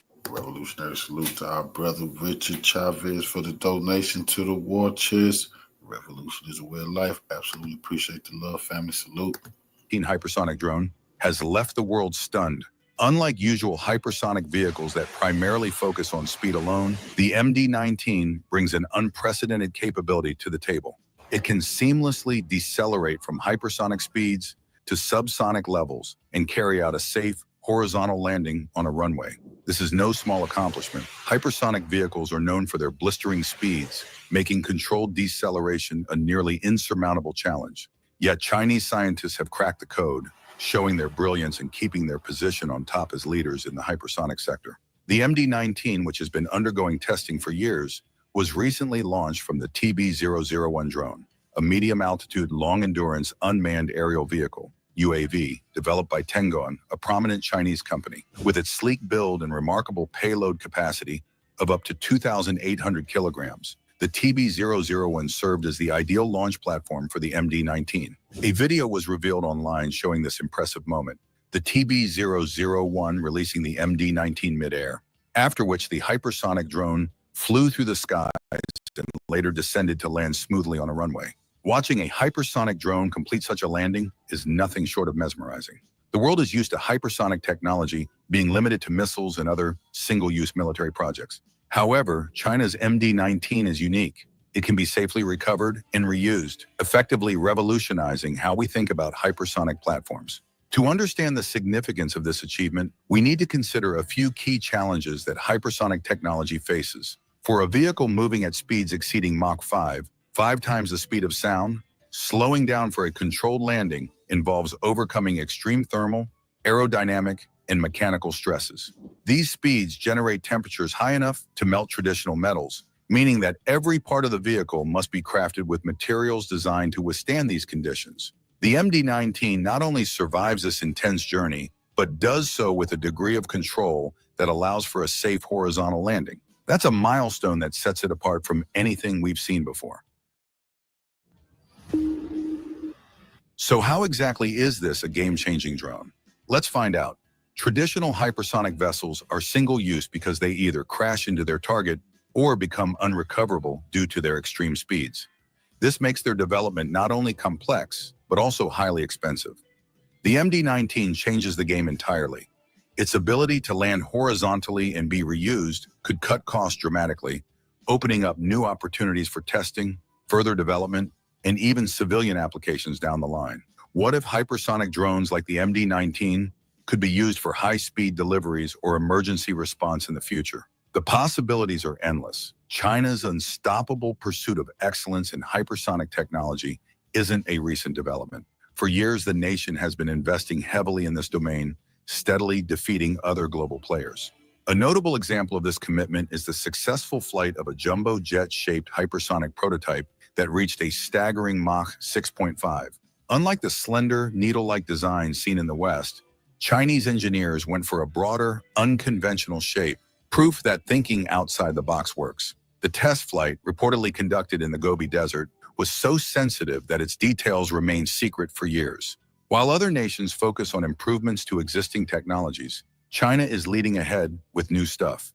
One recent breakthrough involved the development of a new hypersonic engine that combines a ramjet with a rotary detonation engine, a design known as the Ram Rotor Detonation Engine.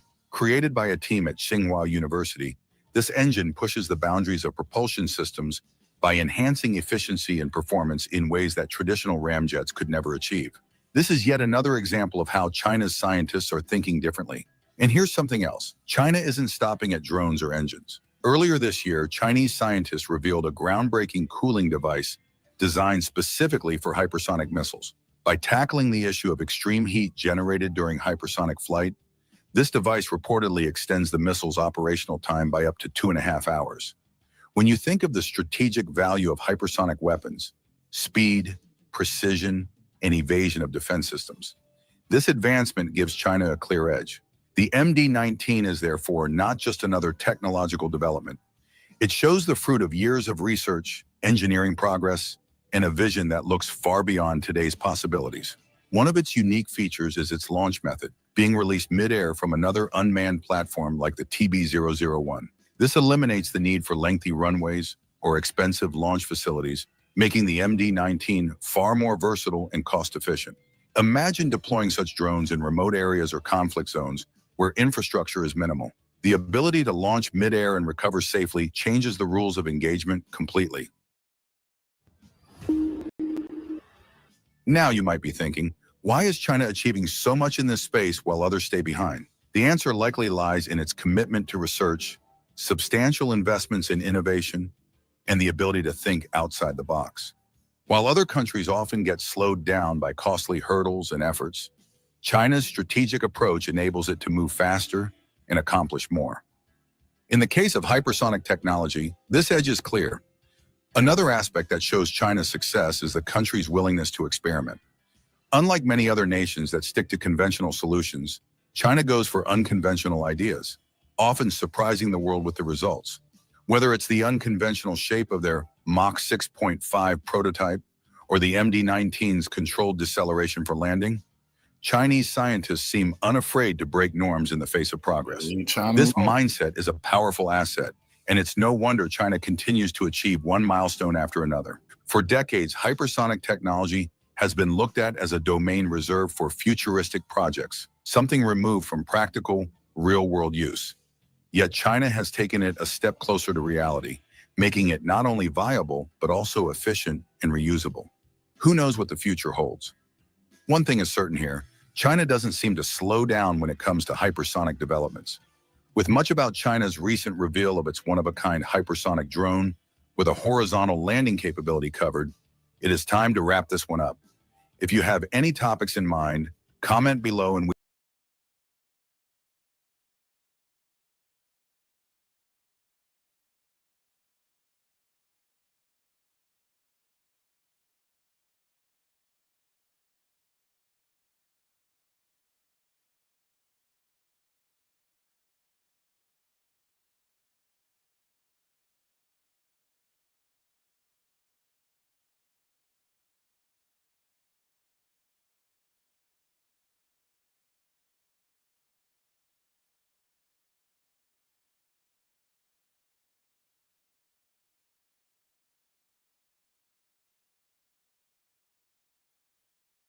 The BRICS alliance has long symbolized emerging economic giants collaborating to transform global economic governance. Initially, the coalition adopted a cautious stance on expansion, opting instead to solidify its structure and deepen integration among current members before contemplating the addition of new nations. This intentional approach enabled the founding countries to synchronize their economic and geopolitical objectives, establish strong cooperation frameworks, and amplify the group's collective sway on international platforms. Nonetheless, a pivotal moment arose during the 16th BRICS Summit in Kazan, Russia, in October 2024. Acknowledging the rising importance of multipolarity and the increasing necessity to tackle issues like economic disparity, energy security, and climate change, the group reassessed its expansion strategy. The summit signified a policy shift for BRICS, with member states agreeing on a new growth trajectory through a partnership model rather than direct membership integration. The partnership model embodies a pragmatic expansion strategy. Instead of immediately incorporating new countries as full members, a process often complex and lengthy, BRICS chose to invite select nations as partner states. This approach enables the group to broaden its influence and cultivate deeper economic cooperation with emerging economies without undermining the cohesion and operational efficiency of the original bloc. Partner states are expected to collaborate on specific initiatives, engage in BRICS forums, and contribute to joint projects, aligning their efforts with the group's strategic goals while preserving their sovereignty and unique development paths. The BRICS nations are leading a transformative shift in global economic dynamics by developing alternatives to the Society for Worldwide Interbank Financial Telecommunication, or SWIFT network. SWIFT has long been the cornerstone of international financial transactions, facilitating secure communication between over 11,000 financial institutions across more than 200 countries. However, its centralized nature and susceptibility to geopolitical pressures, such as the imposition of financial sanctions, have driven BRICS countries to seek more autonomous and secure payment systems. The initiative, commonly referred to as BRICS Pay, aims to enhance financial sovereignty, reduce dependency on Western-dominated financial infrastructures, and promote the use of national currencies in cross-border trade, thereby fostering a more balanced global economic landscape. The primary motivations behind the development of BRICS Pay include the pursuit of financial sovereignty resilience against sanctions, promotion of local currencies, and cost efficiency. By creating their own payment systems, BRICS nations aim to diminish reliance on Western-controlled financial infrastructures, ensuring economic stability amid geopolitical tensions. This autonomy is crucial for maintaining uninterrupted financial transactions, especially during political disputes that could lead to sanctions restricting access to global financial markets. Additionally, promoting the use of national currencies in international trade reduces the dominance of the US dollar, fostering economic diversification and stability within BRICS countries. Several key initiatives highlight the progress made towards establishing BRICS Pay. The new development bank, established by BRICS nations, is instrumental in funding infrastructure and sustainable development projects, and it has been developing BRICS Pay to facilitate seamless cross-border payments among member countries. China has taken a leading role with its cross-border interbank payment system, launched in 2015, which competes directly with SWIFT by enabling faster and cheaper RMB transactions. Russia responded to potential exclusion from SWIFT by developing its own system for transfer of financial messages in 2014, ensuring autonomous financial communication. Meanwhile, India's advancements with the Bharat bill payment system and unified payments interface demonstrate significant capabilities in handling digital payments that could be leveraged for international transactions. The BRICS coalition, now informally known as BRICS Plus following its expansion, has markedly increased its economic and demographic presence on the global stage. As of 2024, BRICS Plus comprises approximately 37.3% of the world's GDP measured by purchasing power parity, surpassing the G7's 30% share. In population terms, BRICS Plus accounts for nearly half of the global population, highlighting its significant demographic influence. The expansion has also boosted the bloc's share of global trade and resources. BRICS Plus nations now represent 2/5 of global trade in goods, underscoring their crucial role in international commerce. The expanded BRICS Plus group constitutes around 35% of global GDP when assessed based on purchasing power parity. Brazil's economy is heavily dependent on commodity exports, including soybeans, iron ore, crude petroleum, and sugar. As a leading exporter of agricultural products, Brazil plays a vital role in global food security. Its abundant natural resources and membership in regional organizations like Mercosur enhance its strategic significance in South America. Russia is a major exporter of natural resources, such as crude oil, natural gas, and coal. These energy exports are essential to global energy markets, particularly in Europe and Asia. Russia's geopolitical influence is considerable due to its energy supplies and its status as a permanent member of the UN Security Council. India. India's diverse export portfolio includes petroleum products, gems and jewelry, pharmaceuticals and textiles. As one of the world's fastest-growing economies, India's large consumer market and strategic location in South Asia contribute to its global economic importance. China. China is the world's largest exporter, with electronics, machinery, and textiles among its top export categories. Its manufacturing prowess and significant role in global supply chains highlight its strategic importance in international trade and economics. South Africa. South Africa's primary exports include minerals such as gold, platinum, and diamonds, as well as vehicles and machinery. As Africa's most industrialized nation, it serves as a gateway to African markets and holds strategic importance due to its mineral wealth. Iran's economy is heavily reliant on oil and natural gas exports. Despite facing international sanctions, it remains a key player in global energy markets. Its strategic location in the Middle East, along with substantial energy reserves, enhances its geopolitical significance. The UAE's main exports are crude oil and natural gas, but it has diversified into aluminum and petrochemicals. Its strategic location along the Persian Gulf and advanced infrastructure make it a crucial trade and logistics hub in the Middle East. As one of the world's leading oil producers, Saudi Arabia's economy is dominated by petroleum exports. Its vast oil reserves and leadership within OPEC grant it substantial influence over global energy markets. Egypt's primary exports include crude oil, petroleum products, and agricultural goods like cotton and fruits. Its control of the Suez Canal, a critical maritime choke point, underscores its strategic importance in global trade routes. Ethiopia's main exports are coffee, gold, and agricultural products. As one of Africa's fastest-growing economies, its strategic location in the Horn of Africa and role in regional organizations contribute to its geopolitical significance. Starting January 1, 2025, 9 countries, Belarus, Bolivia, Cuba, Indonesia, Kazakhstan, Malaysia, Thailand, Uganda, and Uzbekistan, will join as BRICS partner states. This strategic expansion underscores the bloc's intent to enhance economic collaboration among emerging economies. Belarus. With a population of about 9.5 million in 2023, Belarus is strategically located in Eastern Europe as a transit hub between Russia and Western Europe. Its economy relies heavily on the industrial sector, particularly machinery, chemical production, and agriculture. Belarus is a major exporter of machinery, equipment, mineral products, chemicals, and metals. The state-dominated economy maintains strong ties with Russia, benefiting from trade and energy partnerships, which bolster its strategic role in regional trade and logistics. Bolivia.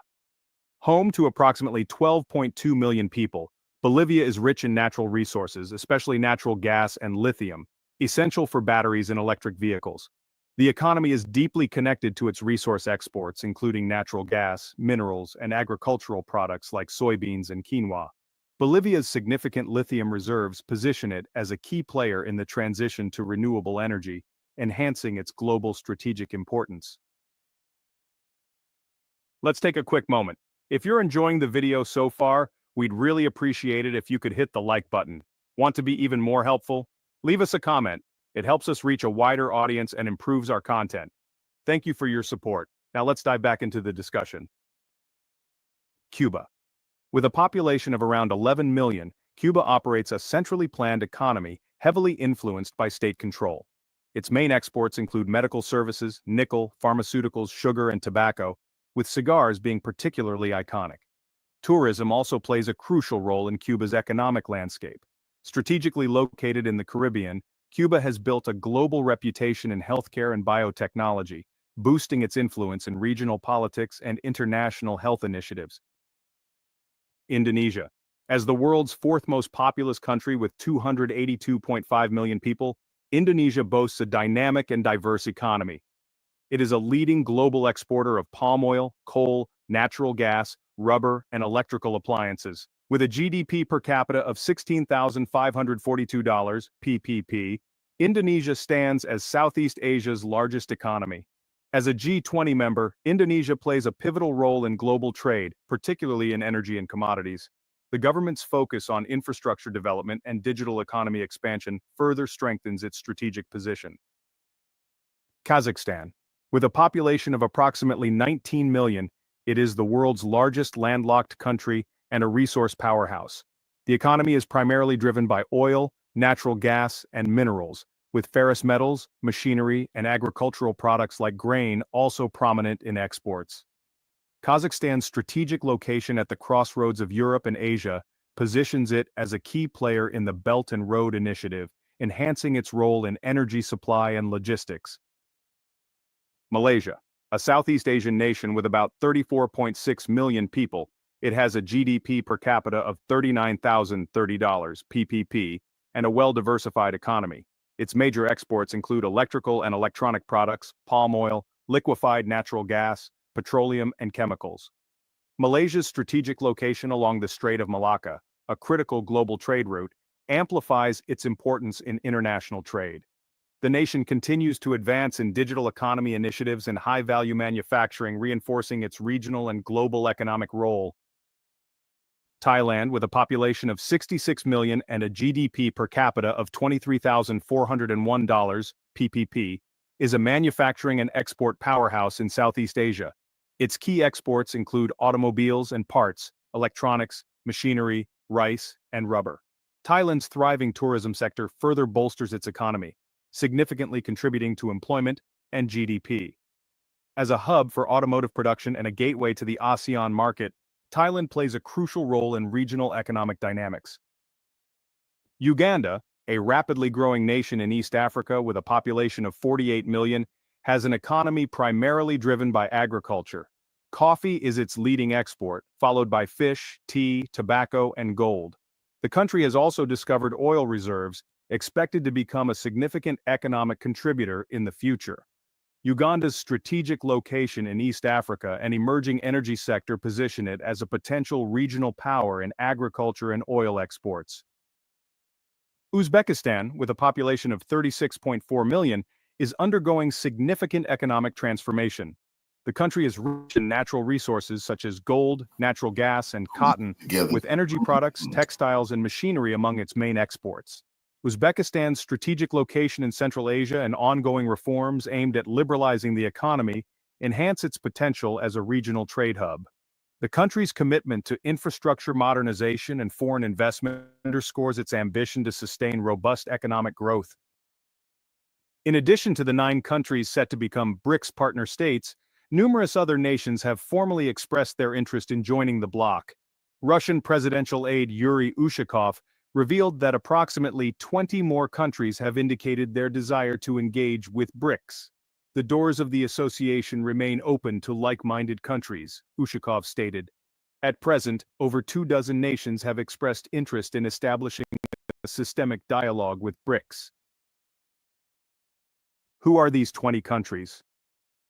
Let's explore the 20 countries that have shown interest in joining the BRICS bloc by examining their demographic profiles, economic strengths, and potential contributions. By analyzing their populations, GDP figures, key industries, and export capabilities, we can better understand the strategic value these nations bring and how their inclusion could shape BRICS's future on the global stage. Azerbaijan, with a population of approximately 10 million, had a GDP of around $54.6 billion in 2022. The economy is heavily reliant on oil and natural gas exports, with Italy and Turkey being major trading partners. Strategically located between Europe and Asia, Azerbaijan serves as a vital energy corridor, notably through the Baku-Tbilisi-Tehran pipeline, enhancing energy security for European markets. Bahrain, home to about 1.5 million people, had a GDP of approximately $38.6 billion in 2022. The economy is diversified, with significant contributions from the finance, oil refining, and aluminum production sectors. Its strategic position in the Persian Gulf and status as a financial hub in the Middle East contribute to its regional economic significance. Bangladesh, with a population exceeding 165 million and a GDP of around $416 billion in 2022, is renowned for its robust textile and garment industry, a major contributor to its GDP and export earnings. Its strategic location near major maritime routes in South Asia enhances its importance in regional trade dynamics. With a population of around 21 million, Burkina Faso's GDP was approximately $19.7 billion in 2022. The economy is primarily agrarian, with cotton being a key export. The country also possesses significant gold reserves, making mining a vital sector. Its location in West Africa positions it within regional economic communities, contributing to intra-African trade. Cambodia, with a population of over 16 million, had a GDP of about $28.7 billion in 2022. The country has experienced rapid economic growth, driven by garment manufacturing, agriculture, and tourism. Its strategic location in Southeast Asia offers potential as a regional trade hub, especially due to its proximity to major economies like China and Vietnam. Chad, with a population of about 17 million and a GDP of approximately $11.3 billion in 2022, has an economy heavily reliant on oil exports and agriculture. Its strategic location in Central Africa and membership in regional organizations contribute to its role in regional stability and economic integration efforts. Colombia, with a population of approximately 52 million and a GDP of around $314 billion in 2022, has a diverse economy with strong sectors in oil, coffee, and manufacturing. Its strategic position in South America, with access to both the Pacific and Atlantic Oceans, enhances its trade potential and geopolitical significance. The Republic of the Congo, with a population of around 5.5 million and a GDP of approximately $13.6 billion in 2022, has an economy dominated by oil production, which accounts for a significant portion of its GDP and exports. Its location in Central Africa and natural resources contribute to its strategic importance in the region. Equatorial Guinea, with a population of about 1.4 million and a GDP of around $12.3 billion in 2022, is one of Africa's largest oil producers, making hydrocarbons the backbone of its economy. Its strategic location along the Gulf of Guinea is significant for regional energy markets. Honduras, with a population of over 10 million and a GDP of approximately $29.5 billion in 2022, has an economy primarily based on agriculture, including coffee and bananas, along with growing manufacturing and textile sectors. Its strategic position in Central America makes it a key player in regional trade and logistics. Laos, with a population of about 7.5 million and a GDP of around $18.2 billion in 2022, has an economy centered on agriculture, hydropower, and mining. Its strategic location in Southeast Asia, bordering China, Vietnam, and Thailand, positions it as a potential land link within the region. Kuwait, with a population of approximately 4.5 million and a GDP of about $134 billion in 2022, has a high-income economy primarily driven by oil exports, possessing some of the world's largest oil reserves. Its strategic location in the Persian Gulf underscores its significance in global energy markets. Morocco, with a population of over 37 million and a GDP of approximately $142 billion in 2022, has a diverse economy with key sectors including agriculture, mining, particularly phosphates, and tourism. Its strategic location at the crossroads of Europe and Africa enhances its role in regional trade and investment. Myanmar, with a population of about 54 million and a GDP of approximately $65 billion in 2022, has an economy largely based on agriculture, natural gas exports, and mining. Its strategic location between India and China offers potential as a trade conduit in Southeast Asia. Nicaragua, with a population of around 6.8 million and a GDP of about $14.5 billion in 2022, has an economy primarily agricultural, with coffee, beef, and gold being major exports. Its strategic position in Central America provides access to both the Pacific and Atlantic Oceans, facilitating trade routes. Pakistan, with a population exceeding 225 million and a GDP of approximately $376 billion in 2022, has a diverse economy with significant contributions from textiles, agriculture, and services. Additionally, Ushakov highlighted that Eritrea has also shown enthusiasm for collaboration with the BRICS group. The ongoing expansion of BRICS has firmly established it as one of the most influential global blocs. With its membership now encompassing countries that collectively lead the world in population, geographic area, and economic output, BRICS Plus commands unparalleled influence. The bloc plays a pivotal role in global energy markets, housing some of the largest oil and gas producers, and dominates key export sectors, from commodities to advanced manufacturing. This growth solidifies BRICS Plus not only as a formidable economic and geopolitical force, but also as a cornerstone of the evolving multipolar world order. That's all for today's video.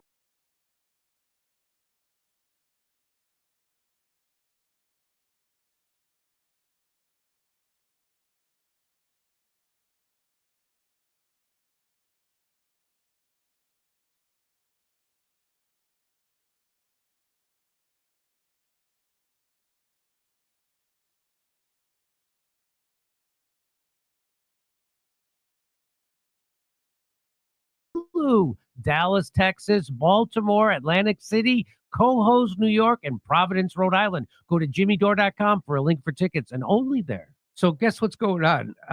Breaking news. This is from Jackson the Hare. Europe moves toward full collapse, losing all Russian gas supplies. Russia cuts off all gas supplies to Europe via Ukraine. Whoa. Wait, they hadn't already?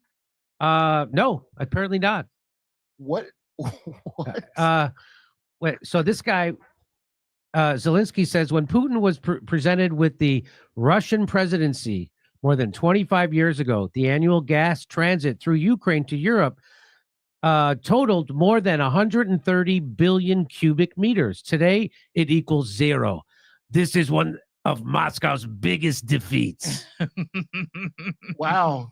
Yeah, and Jackson the Is Hare. there great clean trains? Jackson says you are delusional. Ukraine will lose billions without gas transit, you knucklehead.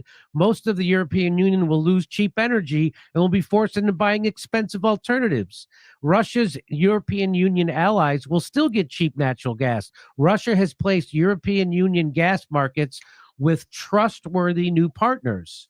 So just in case you know, that was what the Nord Stream pipeline was for. So they used to send all their gas through Ukraine, and then they'd have to pay a tax to Ukraine would take their skim off the top, and it would go to Europe.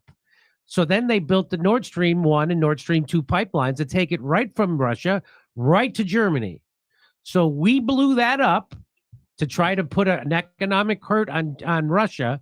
But what it did was put an economic hurt on Germany and Europe, and now they're paying 2, 3, and 4 times the price for energy than they would have been. And now Russia's cutting it off. The rest of it that goes through Ukraine. And so now they're going to have to buy it from places like the United States when we ship our liquefied natural gas over there and charge 2, 3, and 4 times the price. So that's freedom fuel, they called it. This is it's by Dave DeCamp. Yeah, freedom fuel. Yes. Liquid freedom.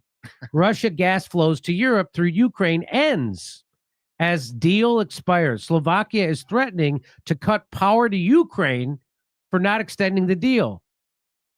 So do you understand?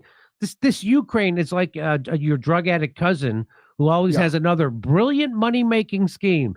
Yeah, man, we're going to cut the gas deal with Russia and then see how they enjoy missing out on that sweet Ukrainian cash. So do we get our money back somehow? How do we get our money? Rob Schneider did the joke about Zelensky's got to go to rehab because he always wears the same shirt. And, he's got all these grandiose plans. He's going to defeat Russia.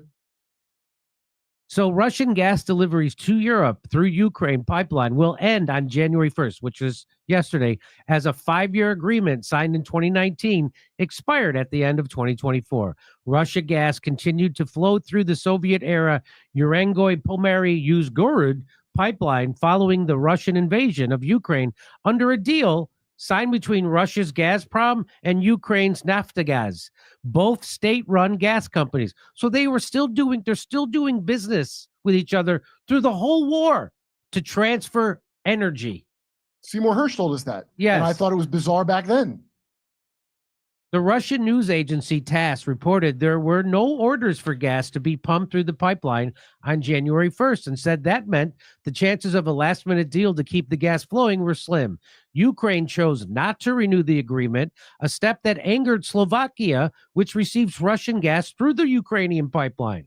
From Slovakia, the pipeline split and took gas to Austria and then the Czech Republic. Slovakia's Prime Minister Robert Fico. Now, you remember, he's the guy who got shot in the head after he said that they should end the war in Ukraine and they should investigate the vaccine, COVID-19 vaccine. Then he got shot in the head. Didn't kill him.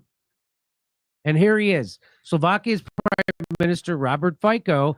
And I wonder what his FICO score is. An opponent on NATO's proxy war in Ukraine. He's an opponent of the Ukraine war, had warned Slovakia could take reciprocal measures in response to Ukraine not renewing the deal. He said those measures could include cutting electricity exports to Ukraine. So Slovakia exports electricity to Ukraine, and he says, right, we're going to cut those off. In comments to Politico, Ukrainian Energy Minister Germain Galushenko dismissed Fico's threat, saying, I don't think they would do this. If Slovakia does cut electricity to Ukraine, Poland has said it could boost power production. According to Reuters, Slovakia is not expected to face gas shortages and could make up for what it loses through the pipeline by importing more from Hungary, Poland, and Austria. U.S. announces $5.9 billion in military and budget aid to Ukraine. That's what President Biden just did, that announced $5 million in military and budget aid to Ukraine. Then he said he's going to be sending several billion more to the woodpecker outside his window to help with his home building efforts. And the rest goes to ice cream. Ukraine alternative news says Ukraine cancels gas transfers to Europe. Russia has officially ceased gas transit for Ukraine as of 8 a.m. The damage to Gazprom is small, but the damage to Slovakia and Hungary is large. That is likely the reason why the United States planned to cut to punish these two countries as they refuse to buy United States liquid natural gas. That's why. So this is all, there's always a story behind it. Yeah. Buy our liquid freedom. Or else. Buy our liquid freedom. If not, we're going to cut your gas off. And that's what they're doing. Freedom. Ukraine also suffers bigly as they lose billions of dollars per year. They don't need that money, they say. The U.S. delivers that bounty. So we just give them that money. The United States strategy is clear. As long as Hungary and Slovakia are punished, all is well. So now you know the rest of the story. So that's what this. So why did all of a sudden they decide to cancel that? Through the whole war, Russia's been shipping gas through Ukraine, sending it to Slovakia and Hungary. Well, now Slovakia and Hungary are trying to be autonomous and not do exactly as the United States says. And they're not buying United States liquefied natural gas. And that this is the U.S. go. We'll show. So this is why people want to get off the dollar, because we wept. This is how the United States is like the mafia. Yeah, it's a nice economy you got. Be something bad if something happened to your energy. Be a shame. You think the guy took it personally when we shot him in the head? Because I promise you that was America. That's of course. I promise you that was a NATO coalition That was a NATO operation. that shot him in the head. No doubt about it, because he said we should end that war in Ukraine and he didn't want to give any money to it and he wanted to investigate the vaccine. I made a bad joke at the time. I go, oh, this guy wants to get shot. And then not 2-3 months later. There he is. Got shot. So according to Jackson the Hare, he says that Europe is moving towards a full collapse. They're already in bad shape. Yeah, they're not good. They're already in. They look like how Russia used to look. Yes. Since we strengthened. By the way, remember they said Russia blew up their own pipeline? Yeah, yeah. When you're like, so now Russia finally turns off the gas themselves, and it's a real disaster. Why would they have done that? Come see us on tour in Los Angeles.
Over the past 24 hours, the situation of the Ukrainian army has deteriorated sharply in the Korokovo, Vrymivsky, Zaporizhia, and Kursk directions of the front.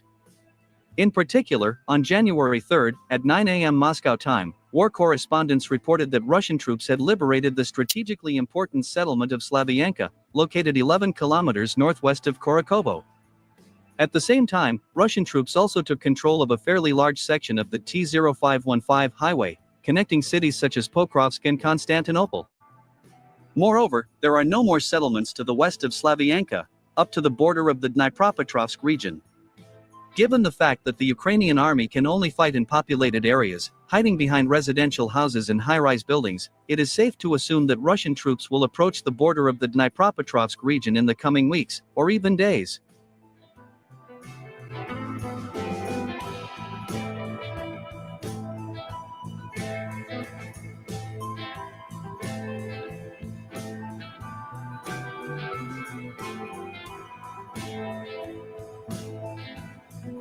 Unfortunately for the Ukrainian General Staff and its NATO military advisors, on January 3, 2025, the Russian army also achieved significant successes in the Zaporizhia direction of the front. In particular, a few hours ago, war correspondents reported that Russian soldiers from the 70th Motorized Rifle Regiment had completely liberated the settlement of Belgorod, southeast of the town of Orikhiv. It is reported that the Russian flag was raised in the center of this settlement at 3 p.m. Moscow time.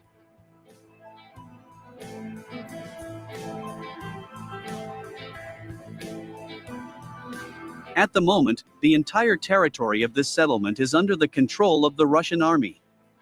Commenting on the liberation of Belgorod, war correspondents noted the coordinated work of the Russian infantry, intelligence, and FPV drone operators, as a result of which the Ukrainian army units suffered heavy losses in manpower and equipment.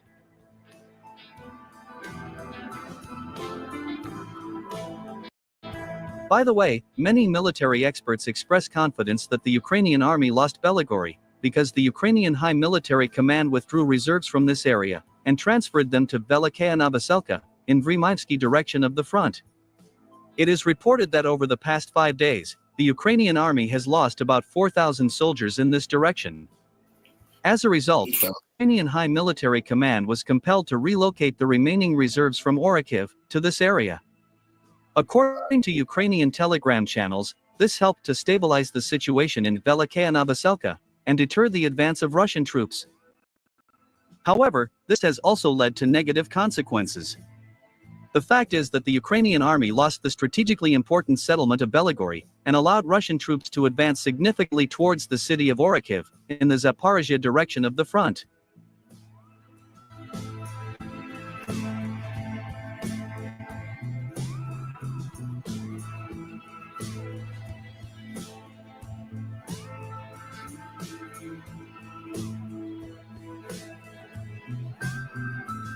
Commenting on the current situation in the Velikaya Novoselka area, well-known military journalist and analyst, Yuri Podolyaka, said that even the transfer of significant Ukrainian forces would not allow hold back the offensive of Russian troops for a long time.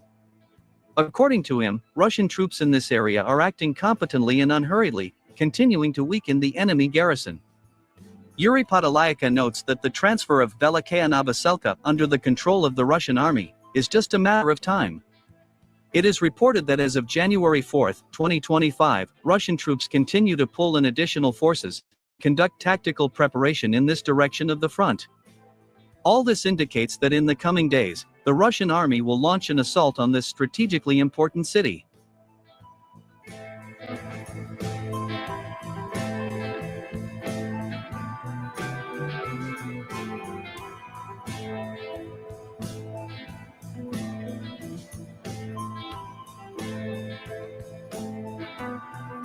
In the Kursk direction of the front, the main battles are taking place in the Sudzansky district of this Russian region.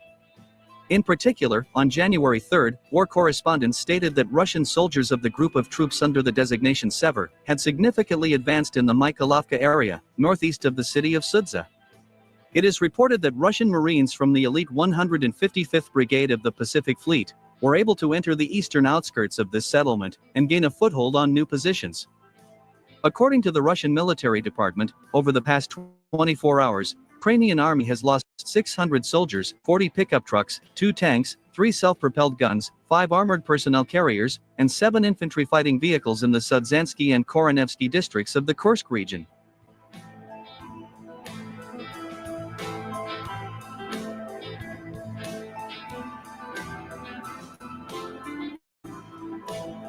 By the way, the ongoing failures of Ukrainian troops in the Kursk region have once again forced the Ukrainian army and NATO forces to fire Western long-range missiles deep into Russian territory. In particular, on the night of January 3, the Ukrainian army and NATO forces launched 3 Atacms ballistic missiles at the Russian town of Ivanovskoye, located in the of the Kursk region. According to the acting governor of the Alexander Kinstein, civilian facilities in the town were seriously damaged due to this attack. In particular, we are talking about a local cultural center, a school, a shopping center, a post office, and 1 apartment building. Fortunately, since we evacuated almost the entire population of this town in time, civilian casualties were avoided, Alexander Kinstein said.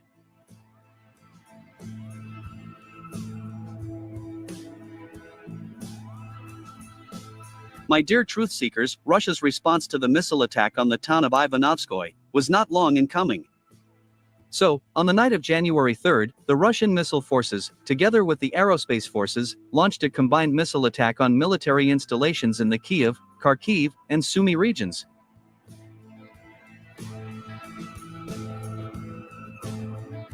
So, in the Kyiv region, in such settlements as Boryspil, Brovary, Vyshgorod, Vasilkov, and Kyiv, Russian cruise missiles hit and destroyed at least 7 military installations, including several command posts, where Ukrainian officers distributed Western weapons from NATO countries.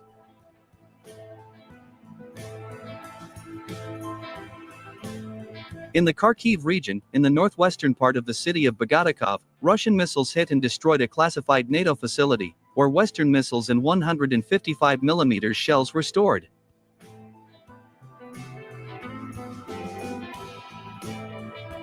And finally, in the Sumy region, in the southeastern part of the city of Okhturka, a Russian Iskander-M ballistic missile struck an abandoned building of a local industrial facility.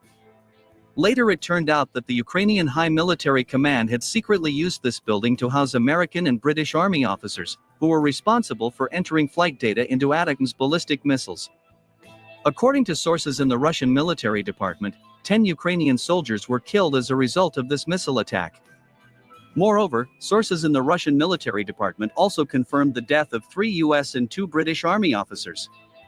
It is reported that these were the same NATO officers who launched ATACMS missiles at the Russian town of Ivanovskoye.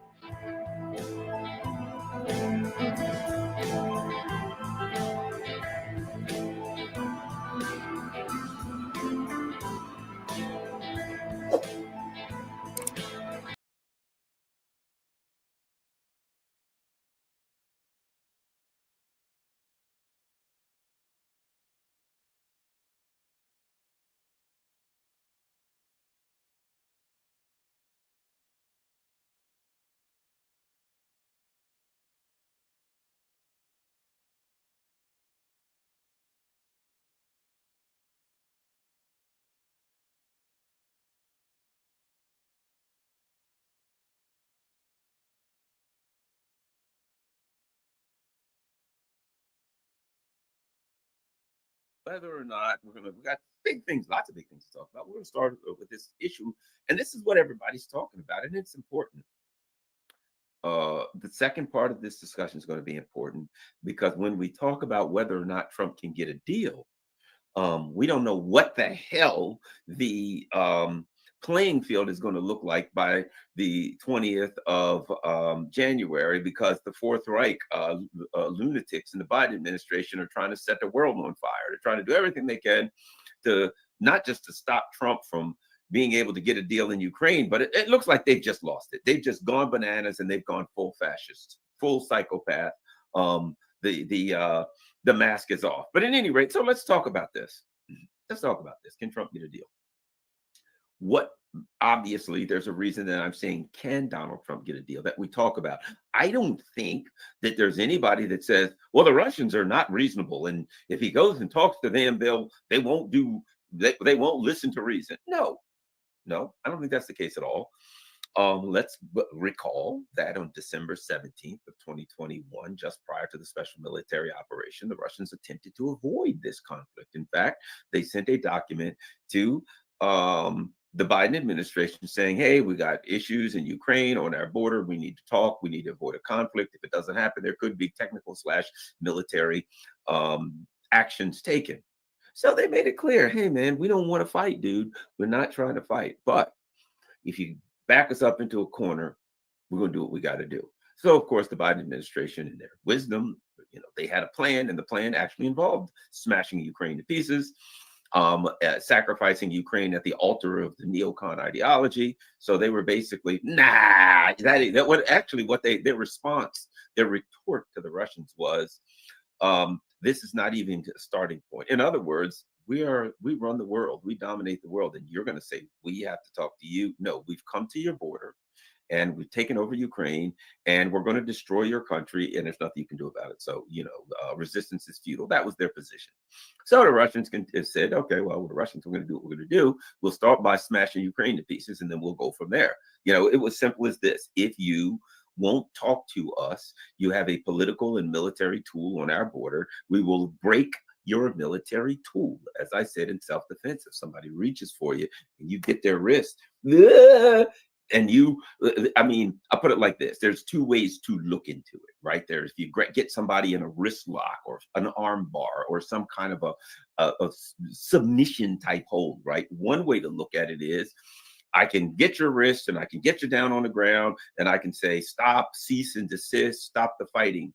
The other is because you're hyperextending the wrist or whatever joint lock you have, you're hyperextending that to give the person a lot of pain, to adjust their thought process. So they'll think, perhaps I was out of line when I tried to grab this guy, right? That's one way to look at it. Another way to look at it is, forget a joint lock. If you get somebody's wrist, break it. Instantly. Do not like try to get them into submission and wait and see if possibly they'll see the error of their ways. You get your hands on them fingers, pow, you snap them. You get that wrist, what? You break that wrist. Because the second way to look at it, one way is a negotiation, right? I'm going to get you in a wrist lock, an arm bar, whatever the case may be. There are all kinds of joint locks that you can get a person in, right? Option A is I will get you in a joint lock, and I will be diplomatic about it. We will then have a discussion. And because I have the upper hand on you, being that you're in a joint lock, and I can inflict pain on you, that I will influence your decision-making process. That's one way to look at it. That's the diplomatic way. The other way is to say, I have control over your wrist. And your wrist is a weapon. You were going to use that fist, maybe those fingers, to grab or claw. That was a weapon. This finger, this wrist, this arm, this is a weapon, and you were going to use that weapon against me. Rather than compromise that weapon with a joint lock and then push you into a stance of negotiation, I will destroy the weapon so that you can't use it against me. As soon as I get that wrist lock, I'm going to keep going and I'm going to break it. I'm going to yank your shoulder out of socket. I'm going to snap your fingers. Any way that I get that I'm a joint lock generally is basically what you're doing is you're making a person's joint go in a direction that it don't like to go. And also that they don't have muscles that can stop you, right? I got muscles that can stop. If I get your wrist or some way, there's no muscles to stop you from taking in that direction. I'm gonna break it. Pow! I'm gonna snap it. Why? Because then you can't use that weapon against me.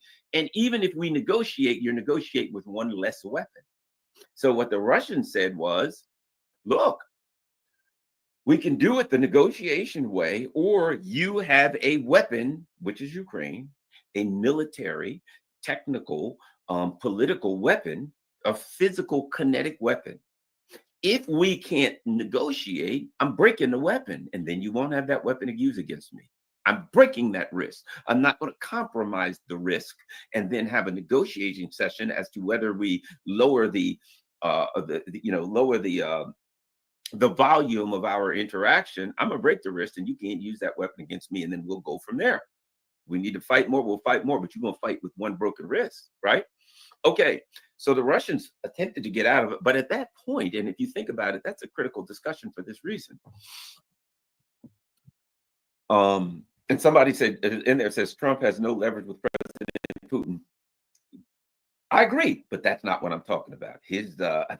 Trump ain't negotiating against President Putin. Anyway, so the issue is the Russians are in the process of breaking the weapon. They mostly broken it, but they're going to break it and smash it to pieces. They're going to break the wrist, the fingers, everything involved, pull the arm out of socket. That is a weapon. They are breaking that weapon. That's what's simple as that. You got a weapon. We can talk about it. Ukraine was a weapon. It was, and I say was, it isn't anymore. It was a knife at the throat of Russia. And Russia saying, I'm breaking the weapon. Now, what are you going to do? You may do a lot, but you ain't going to have, if I have to fight you. See, if you think about it, what Russia's saying is this, that Ukraine is a weapon of the U.S. empire. You can forget the NATO and Europe stuff. And Europe is just as much a victim of U.S. imperialism at this point in time as Ukraine is. It's economic cannon fodder is all Europe is. It's just, and just like Europe, the Europeans, a lot of them are so brainwashed that they don't even realize they're being used for cannon fodder. At least some of the Ukrainians are waking up, and some of the Europeans are waking up too. So Russia's in a good situation because they're continuing to break Ukraine. And the longer this goes on, the more they can break it. So at the end, they're going to make sure you can't use that weapon against them. No matter what happens, they win because you ain't going to use this against me because I'm going to take some of it from you. They're going to take a part of it from you. They're going to create a zone as far into Ukraine as they can so that it can't be used against them again. Okay. So what am I? Let's continue to go. So they're in good shape. They're in the process of breaking the weapon, nearly finished. And their economy's rolling. They're winning diplomatically around the world. They're looking good. Now, Trump comes in. Trump wants a deal. Now, when you say he has no, and I saw that, I wish I could see that. Let me find it. And it's right. The person that said that is correct. They said Trump has no leverage with President Putin. But you have to understand something. Let's go in a different direction. Donald Trump ain't negotiating with President Putin. Donald Trump and President Putin get a deal like that. If Donald Trump, it ain't his war. He didn't start it. And let me add this. As far as Donald Trump's concerned, the Ukrainians were always on the side of the Democrats.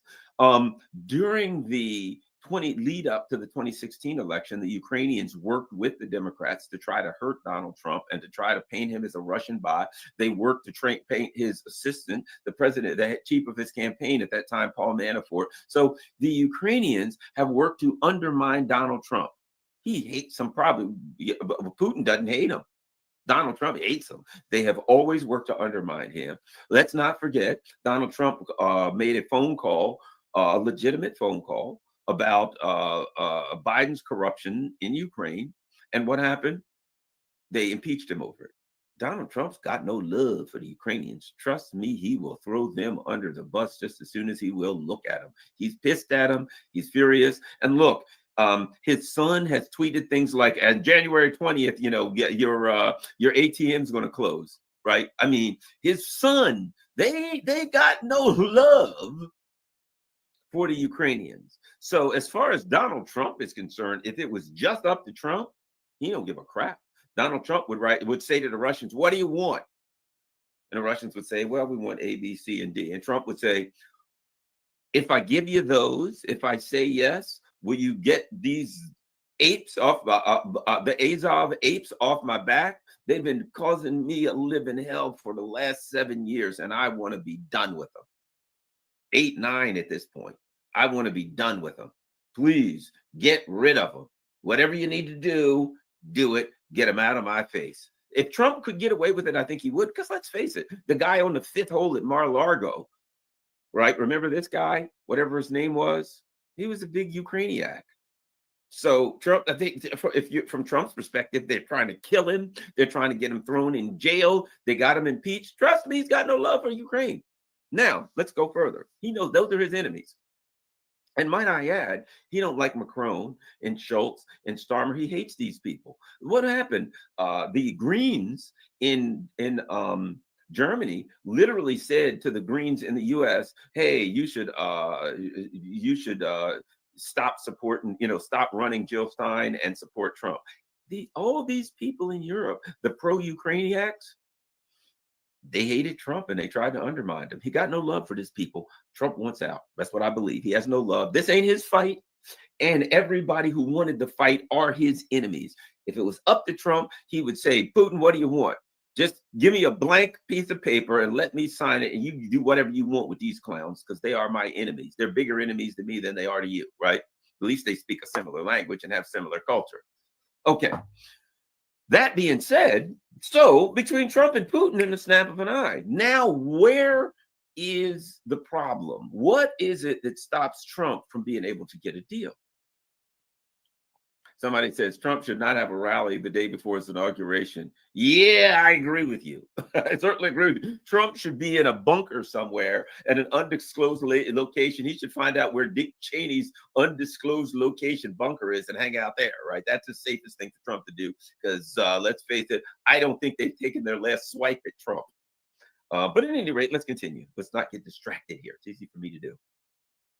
So if you think about it, Why is it that Trump really couldn't get a deal? Is it because Putin's unreasonable, or the Russians are unreasonable, or Lavrov is unreasonable? No. Got two issues here.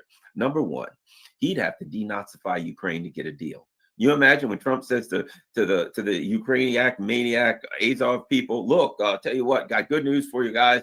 We got a deal. And by the way, I ain't giving you no more weapons, nothing. You got to deal with the Russians. Sign here, right? No. If Zelensky said, yeah, he wouldn't live a minute, an hour, right? Because his own, the lunatics there would rub him out. So here's the way I see it. If it went this way, let me give you the scenario and then we'll move forward with this. It would work like this, and it may end up. Trump would get a deal with the Russians would say, great, this is what we need to do. Remember, the important thing about the deal is not the deal, it's the Russians or no one else in the world has trust for the US government to maintain their, to keep their word. So it has to be a money in hand deal where the Russians say, you give me what I want now, and make it hard for you to back out. And I'm sure the Russians have a number of things that they've come up with to say, you know what, you're gonna have to do this, this, and this. And then it's going to make it really, really difficult, like maybe to put a bunch of Russian bases in wherever they want and have Russian troops there. Russian peacekeepers, ain't going to be no European peacekeepers. But at any rate, but like I'm saying, if Trump sits down with Lavrov and President Putin and gets a deal and presents it to the Azov fruitcakes, they're going to say no. And at that point, what Trump should say is, okay, well, guys, it's your country. And what, here's what we're going to do. You get no more targeting from us. You get no more internet connections from us. You get no more money from us. You get no more weapons from us. You get no more support from us in any way. If you want to fight the Russians, call Olaf Scholz and the rest of these idiots and get what you want from them. I got a deal. I thought it was a good deal. I felt it was a great deal. I'm ready to sign off on it. President Putin's ready to sign off on it. So everybody's like, hey, this is good. The two world superpowers involved here, nuclear superpowers, have come to a handshake deal and say, we're going to do it. And we're willing to make this happen. But you, the people who are getting the hell pummeled out of you by one of these nuclear superpowers don't want the deal. You know what? All I can give you is advice. Have a nice day. We're out. Handle it up, boys. Handle it up. And then he'll say to the Europeans, hey, man, we're out. I know you guys support the Ukrainians 100 million%. We'll be over here doing our thing. Handle it. Adios. And by the way, they need money and weapons, and you got neither. Oh, by the way, you got a population who's kind of pissed. And January 20th is when Trump comes in. And I think the Germans are having a election 1 month and 3 days later. So the Germans might want to think about that too. So bottom line, and might I add this, the Germans, if they're going to outlaw the AfD, they better do it before January 20th, because Trump ain't going to be happy if they do it. I'm just saying. And will he interfere with internal politics in Germany? There are no internal politics in Germany, because Germany's nothing but a colony with a bunch of spineless traitors in charge of it. And we can see that now with the Biden administration. And if they're spineless traitors, when Trump comes to power, they'll do what spineless traitors do, which will be kiss his butt and give him 3 hours to draw a crowd. They will do a 180 on Biden the minute Biden's out of office.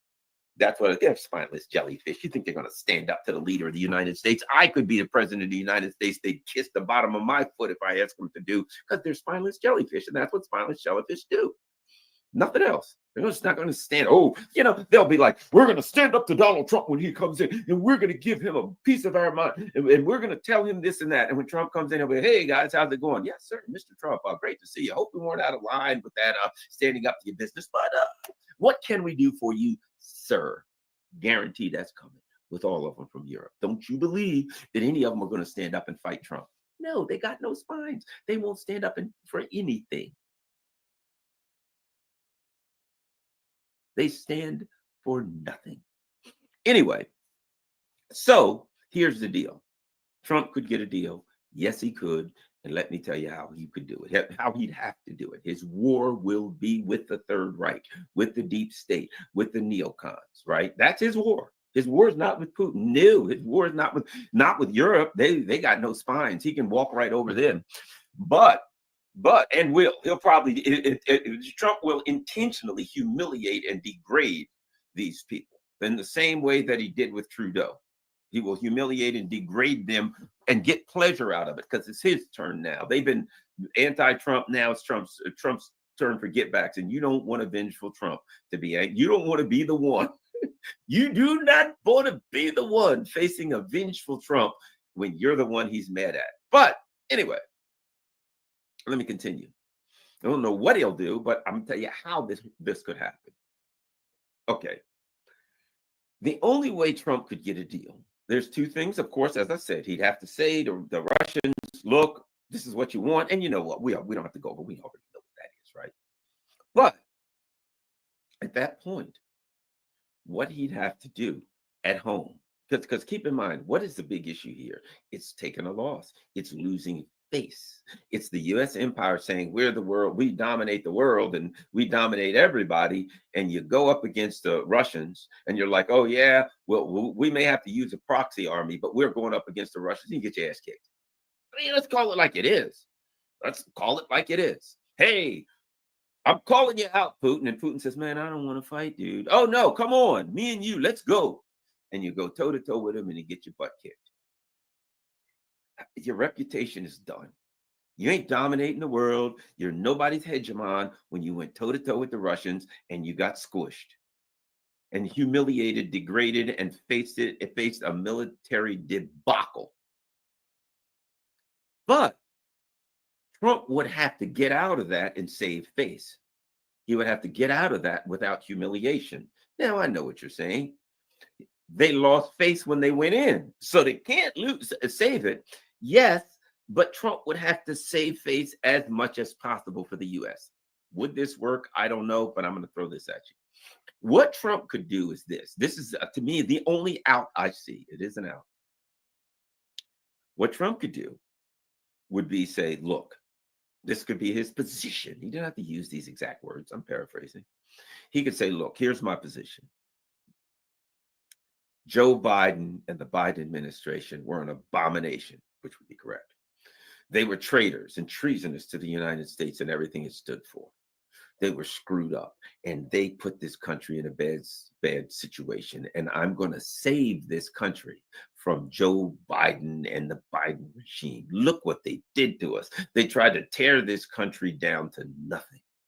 And look at the situation they put us in here in Ukraine. Oh my God. It wouldn't have happened if it was me. If it was me, this war would have never happened. But it happened because of these incompetent traitors to America and everything it stands for. So what I'm going to do is I'm going to save America from these treasonous, lying traitors. I'm gonna get America out of the bind. The Biden administration, these low-life traitors, have gotten the United States into this horrific bind. There's no way out. Look at the money it's costing us. It's hurting us. It's putting us in a terrible, terrible condition. But I'm going to save us. I'm getting us out of this. And America's going to be back on track. And America's going to be strong. And, blah, blah, blah, blah, all that crap that means nothing, right? You see my point? Donald Trump's angle to get out, not even saying that would work, but his angle would have to be, I'm saving the United States and its hegemony, as it were, right? I'm saving us. Our strength, our country was compromised by a bunch of traitors. And now that they're gone, I'm going to fix it. I'm going to bring us back. I'm going to make America great again. These people weakened us and they made us weak. And I'm going to make us great again. That's the rhetoric. That's the angle. Donald Trump would have to take an angle because let's face it, what is the view from 30,000 feet? If you look down, if you're up in the air in a drone in New Jersey, for instance, and you're looking down at this whole scenario, what do you see? It looks like the U.S. picked the fight. They were a bully, and they picked the fight with a guy who didn't want to fight, and they got their butts kicked. From 30,000 feet, you look down, that's what the world, what do you think the Africans are thinking? What do you think the Latin Americans are thinking, the Asians and the global South? What do you think they're thinking? They're all sitting back like that with their arms folded, saying, America picked a fight with Russia. How's that going to turn out? Oh my God, are we all going to get nuked? And they're watching it. Oh, there goes the punch. There goes the punch. Oh, man down, man down, man down. Right? And when it's all said and done, they're going to look at this and say, dude, you came to Putin's border and threatened him. And he asked you to leave him alone. But no, you got to be hard-headed. You can't listen to him. You got to be froggy. And you stepped up to him. And you got sent home embarrassed. That's it. And to the rest of the world, the U.S. is no longer the dominant power, man. The U.S. is no longer the alpha male in the pack. Think about it, a wolf pack, right?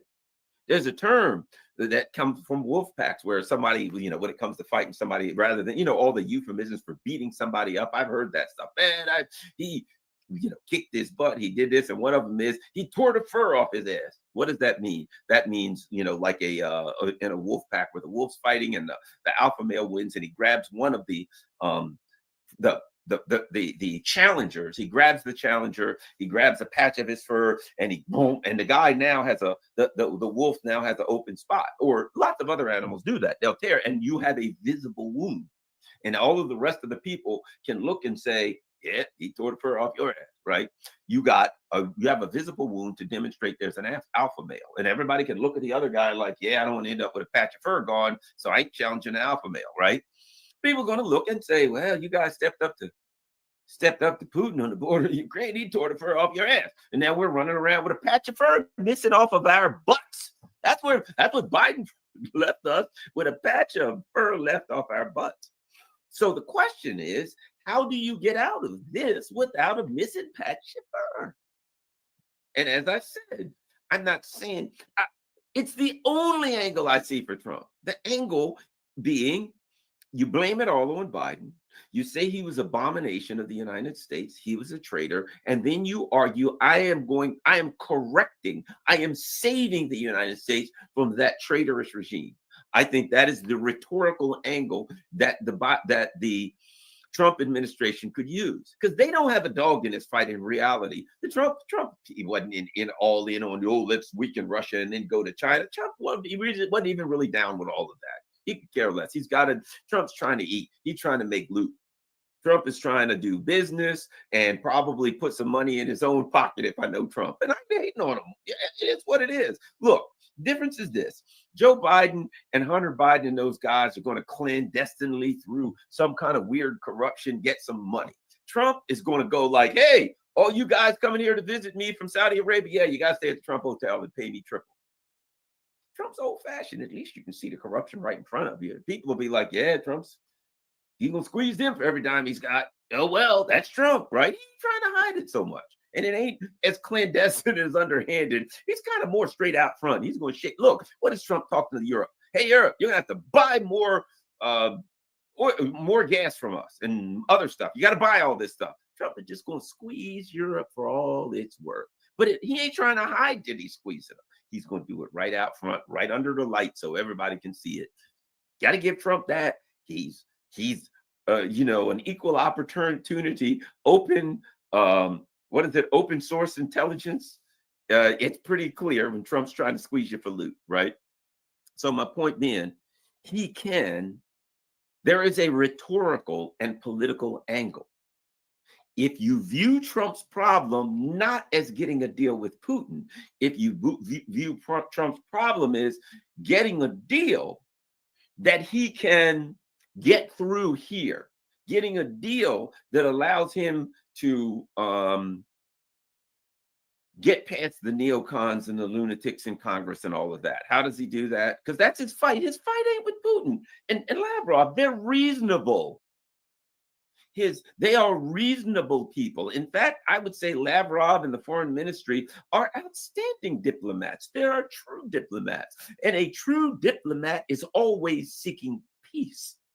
A true diplomat always seeks stability. And I would argue that what the Russians want on their border is the same thing that everybody else wants on their border. Stability. Remember, and everybody talks about this. What is it that the neocons create? Chaos. And what is it that the Russians want on their border? Stability. What do the Chinese want on their border? Stability. So what we're talking about is, how do you get stability when you're surrounded by agents of chaos? So Trump wants stability on the border of Russia. I think Trump wants that because he just wants out. He's got bigger fish to fry. Some of them are probably fish we don't want him to fry, but they're Trump's and he's in charge and he's going to do what he's going to do. So I can't talk about that. But as far as the stability on the Russians' border, if the Russians can if Sergei Lavrov and the Russian leadership can put together a deal and they look at it and they say, that right there is going to give us stability, combined with other things they're going to do, which is their alliance with Iran and China and North Korea and whoever. If they can combine all the things they're doing to bring them stability on their border, they'll take a deal that gives them stability. They're very reasonable people and very bright people. And if Trump can get the hell out, he'll happily take the deal. But he's got to fight the neocons here. And to do that, his argument for the neocons has to be, we're doing this to stop the chaos, the destruction that Biden wrought on the empire, arguing that Biden and his regime was bad for the empire. What they did hurt the empire. I'm just trying to save the empire, bruh. I just don't want to see the empire go down. They weakened the empire. I'm acting to strengthen the empire. That's what the angle Trump has to take. Not saying it'll work or it won't. Somebody says Putin ain't no hero. I didn't say it was a hero. I'm just simply saying that it seems to me that Vladimir Putin and Lavrov and the Russian leadership are smart people, are probably will piss off some of the Russians in that would take a deal that there's probably some Russians that would say that we can't take that. You're giving up too much. I ain't saying they're going to give up but so much, but people who know the practicality of the Russian leadership understands, they'll probably give a deal that we really wouldn't maybe be happy with, but they have been successful. Their people will trust them. Who will trust their leadership, right? Okay, let's keep going. Somebody also says Biden is too stupid to lead. Biden is not in charge of anything. Biden can't even, I mean, the man soils his pants in the rose garden. He's fertilizing, he's walking around the rose garden, fertilizing the rose garden because he's soiling himself in the rose garden. So, Biden ain't leading. That's why I said the Biden regime. At any rate, so there's the out for Trump. We'll see if that happens. But he has to say, I'm saving the empire, I'm strengthening the empire, and blame it all on Biden, and then maybe he can walk away. I don't know. We'll see. We will see. But that's my angle, at least. If you take nothing else from this particular discussion away, take this: Trump's fight to get a deal will not be with the Russians. It will not be with with Lavrov and Putin. It will be with the Ukrainians. It will be both in Ukraine, in Europe, not so much in Europe because they're weak as a glass of milk, and of course with the Fourth Reich here, that is the deep state. Okay, so that's that. Let us move on. The Biden administration. Oh Lord, they're going full psychopath. Why do I say that? I read something the other day. Let me find this. Let me find it.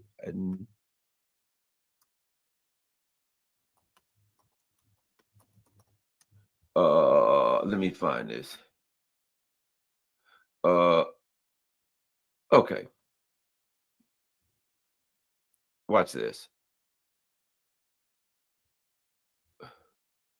Look at this, the usual.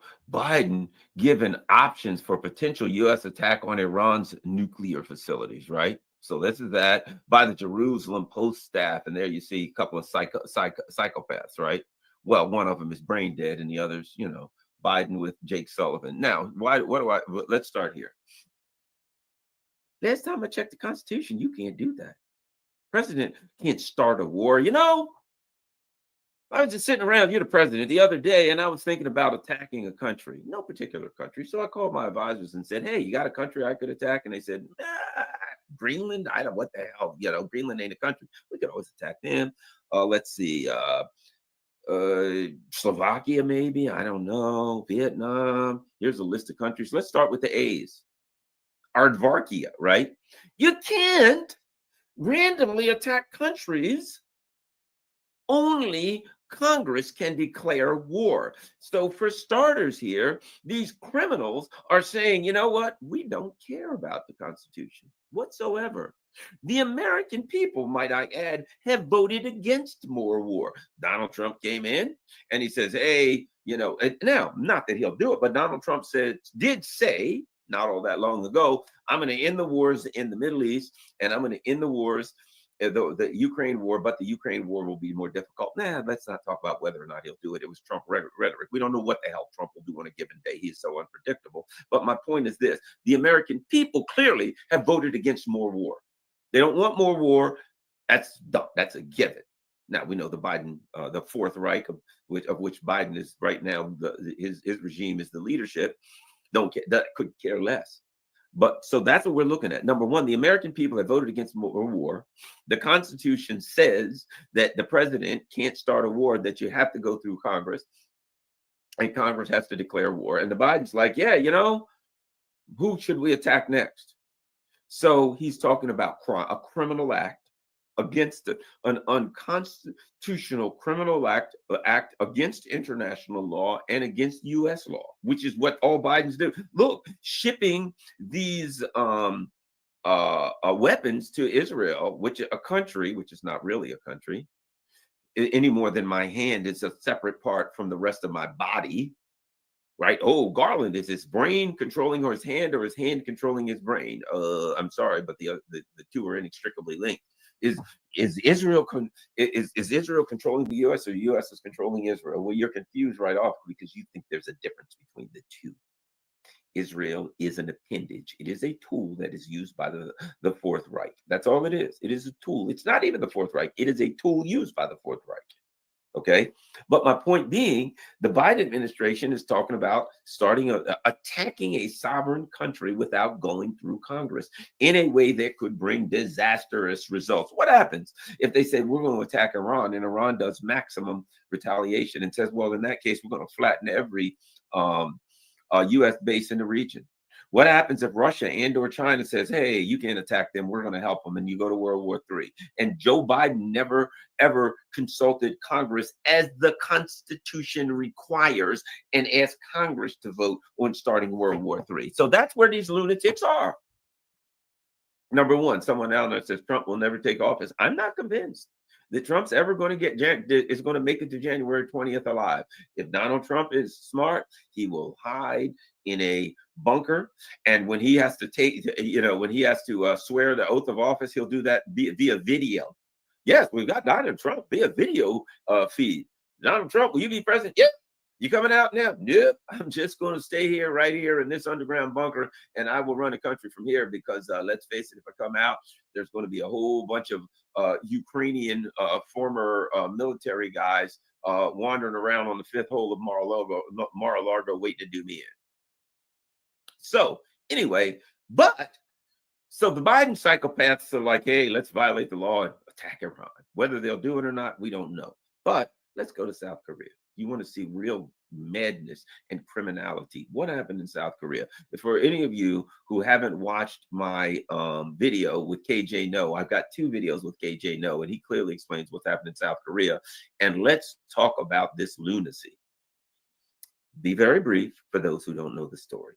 A week or 2 ago, the president of South Korea, who is nothing but a U.S. puppet, South Korea is not a country. It is a colony of the United States. It was put together by the United States. The U.S., for most of its life, I think up until '89, they had a military dictatorship, which the United States was in charge of. There is no South Korea. It's just a U.S. puppet regime. Anyway, so the so-called President Yoon decides he's going to, now we've got more information. Now listen to this. He's going to declare martial law and military dictatorship, number one. Hey, forget all the parliament and all that stuff. Number 2, we find out that that his group had a bunch of North Korean uniforms made. and they were going to kill the leaders of the opposition party and the leader of his party. They were going to kill them, and they were going to have like North Korean uniforms so they could pin it on North Korea. They were going to start a war with North Korea. Now, this is what was going on in South Korea. Meanwhile, military dictatorship, kidnapping political leaders, opposition leaders, and apparently they were going to be killed. So what happened? When he did that, the parliament's leaders, the leaders of the South Korean parliament, all blasted their way into the parliament. You know, they pushed themselves in. They ran. In fact, one of the guys who was one of the top opposition leader live streamed himself fighting his way through police. They had soldiers there climbing over barricades. Yeah, he live streamed himself doing that. He's kind of a hero. So the parliament of South Korea was able to fight off this attempt at creating military dictatorship, right? Now, where are we in South Korea? 75% of the people in South Korea now want the President Yoon, who's kind of under house arrest, or holed up in his house with some people from the military surrounding him, protecting him. 75% of South Koreans want him out of office immediately, impeached, or whatever, thrown out of office and or impeached. 16%, that's now we're up at 91%, right? 16%, another 16% want him to peacefully resign and walk away. 91% want him out of office, and 75% of the country wants him either, impeached, thrown out of office. So South Korea is in a true political crisis. He is holed up in his home, surrounded by a bunch of military people who are protecting him, number one, which is interesting because the United States government controls the South Korean military, which means the U.S. government is protecting him. Jake Sullivan was asked about this. Jake Sullivan was asked, and he was extremely evasive and refused to commit. Think about this. So South Korea is a country that's run by the U.S. government. They have a complete, absolute puppet, President Yoon. The guy tries to do a military dictatorship and start a war with North Korea. And Jake Sullivan is evasive. Well, I didn't know that, he's extremely evasive. So here's what we are. Number one, there is no way that the South Korean government would do this without the Biden administration being a part of it, without at minimum telling them what to do. But of course, they wouldn't do it without their support. There's no way that the South Korean military would try to start a war with North Korea, which could go nuclear and get us all killed, without the Biden administration being behind it. Think about what they were going to do. This is the Biden administration. This is Sullivan. This is Blinken. They were going to declare martial law. They were going to kidnap the opposition leaders and kill them and start a war with North Korea, which, might I add, doesn't North Korea now have a military alliance with Russia? And they already had a military alliance with China. The Biden administration was determined to start World War III on the Korean Peninsula.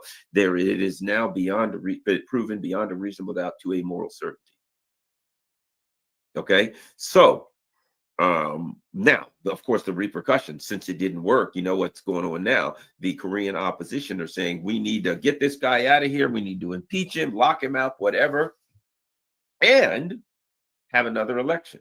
Now, needless to say, if there's another election, that means an overwhelming victory for the South Korean opposition. Might I add, the guy, opposition leader who live streamed himself fighting through the barricades to get into parliament to stop the military dictatorship, that guy is the same guy who will likely be president. So I'm suspecting they will want peace on the Korean Peninsula.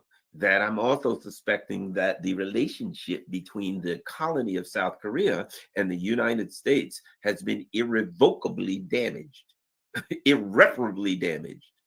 I mean, just lots of words that start with IR and then just put damage behind it.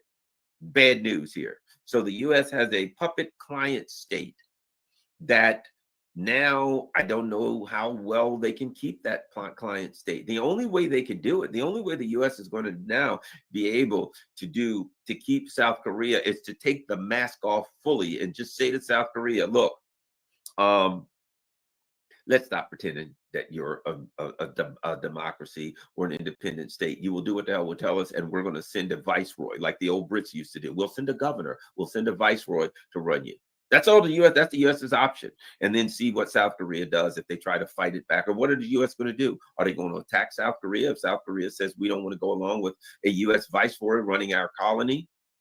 That's where that's the dynamic that has been created in South Korea because these knuckle dragging apes.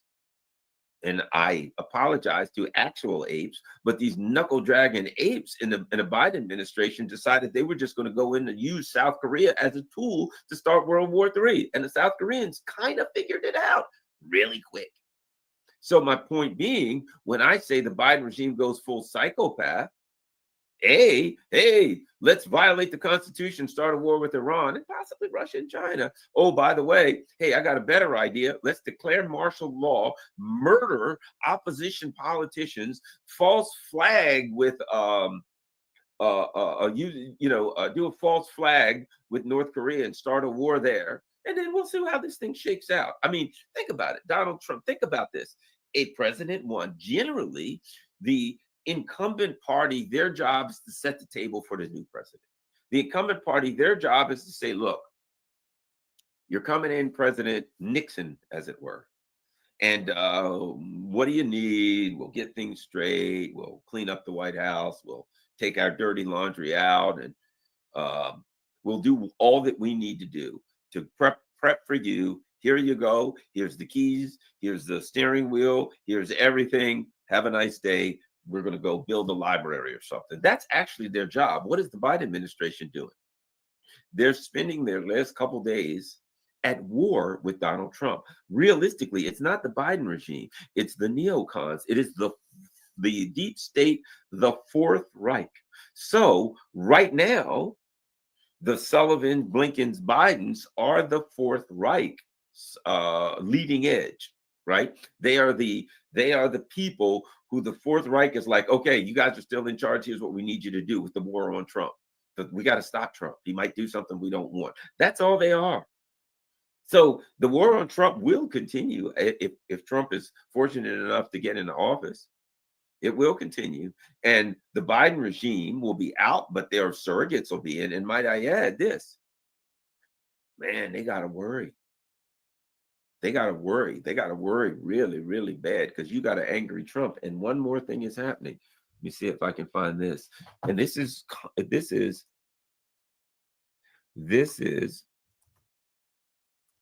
important, believe it or not. And I'll tell you why.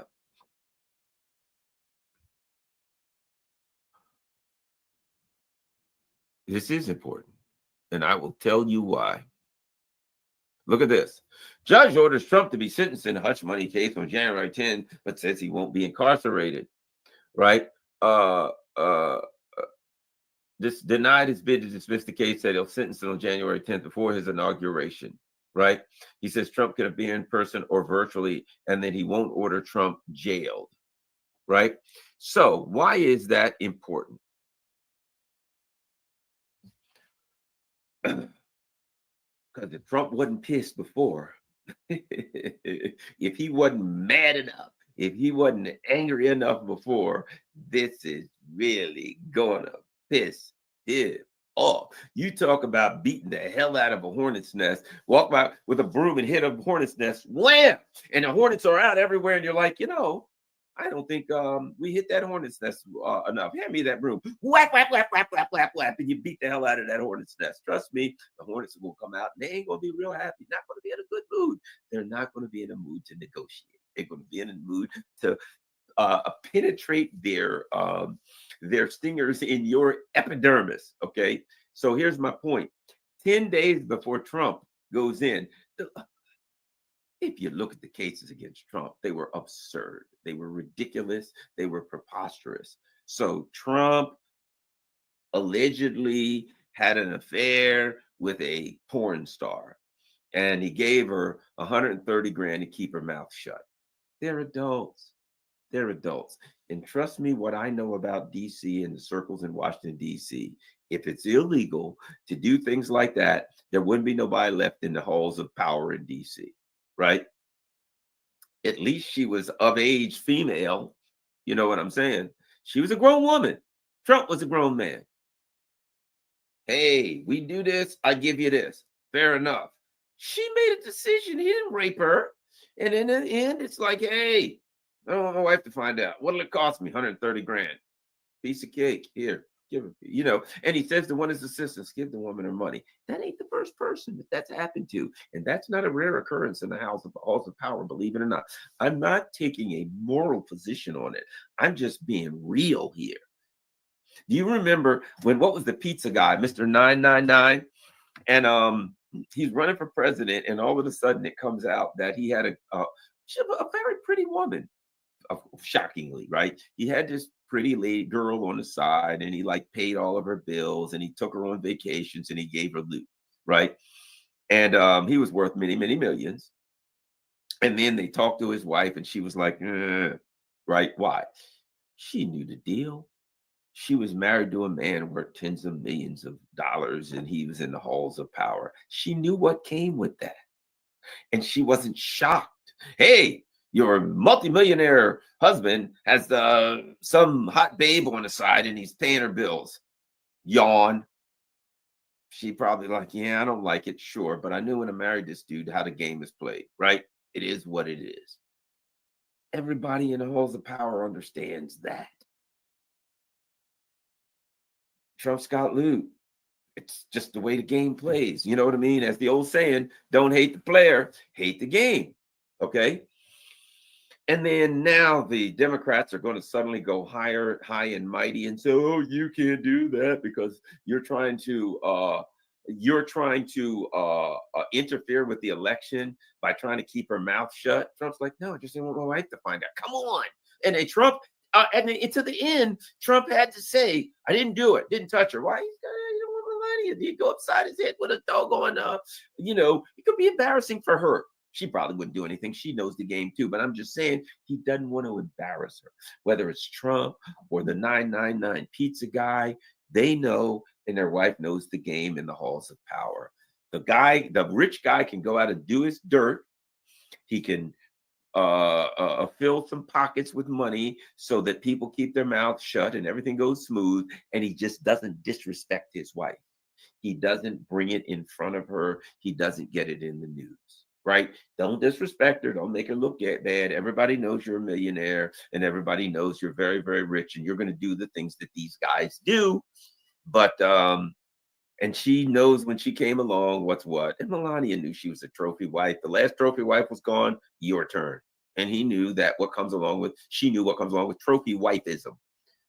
Just don't do it in front of her face. That's the rules. Don't disrespect her. Even in the mafia, watch mafia movies. What do the mafia guys say to made men, or when somebody comes into mafia, they say, look, man, you're a mafia guy. You're up to crime, and you might have a girl on the side, and you're going to have maybe a wife and a couple of kids. Don't disrespect your wife and kids. You do this dirt in the mafia, don't take it home. Don't disrespect them. That's the game in the halls of power. All of us, we may look at it and say, yeah, that ain't right. We don't approve of it. But they don't give a crap about us. They play by their own rules. And that's one of the rules. And all I'm saying is this. So it makes sense that Trump would say, no, I never touched her. That's my position, because he don't want to play the rules. He don't want to disrespect Melania. He doesn't want to put it out there right in front of her face and say to everybody, okay, yes, I did it. No, that would be disrespectful to her. That ain't the way they play by the rules, right? So he's playing fair by the rules from his perspective. And the Democrats are like, yes, we all know Trump. We know what you do. We know we do it too, but we hate your guts. So we're going to try to screw you any way we can. And even if we have to go around the rules and pretend that these aren't the rules in the halls of power, right? And maybe Trump needed a little reminder 10 days before he comes in. And he's going to get that reminder. He's going to go in, the judge will fine him for money and do everything he can, right?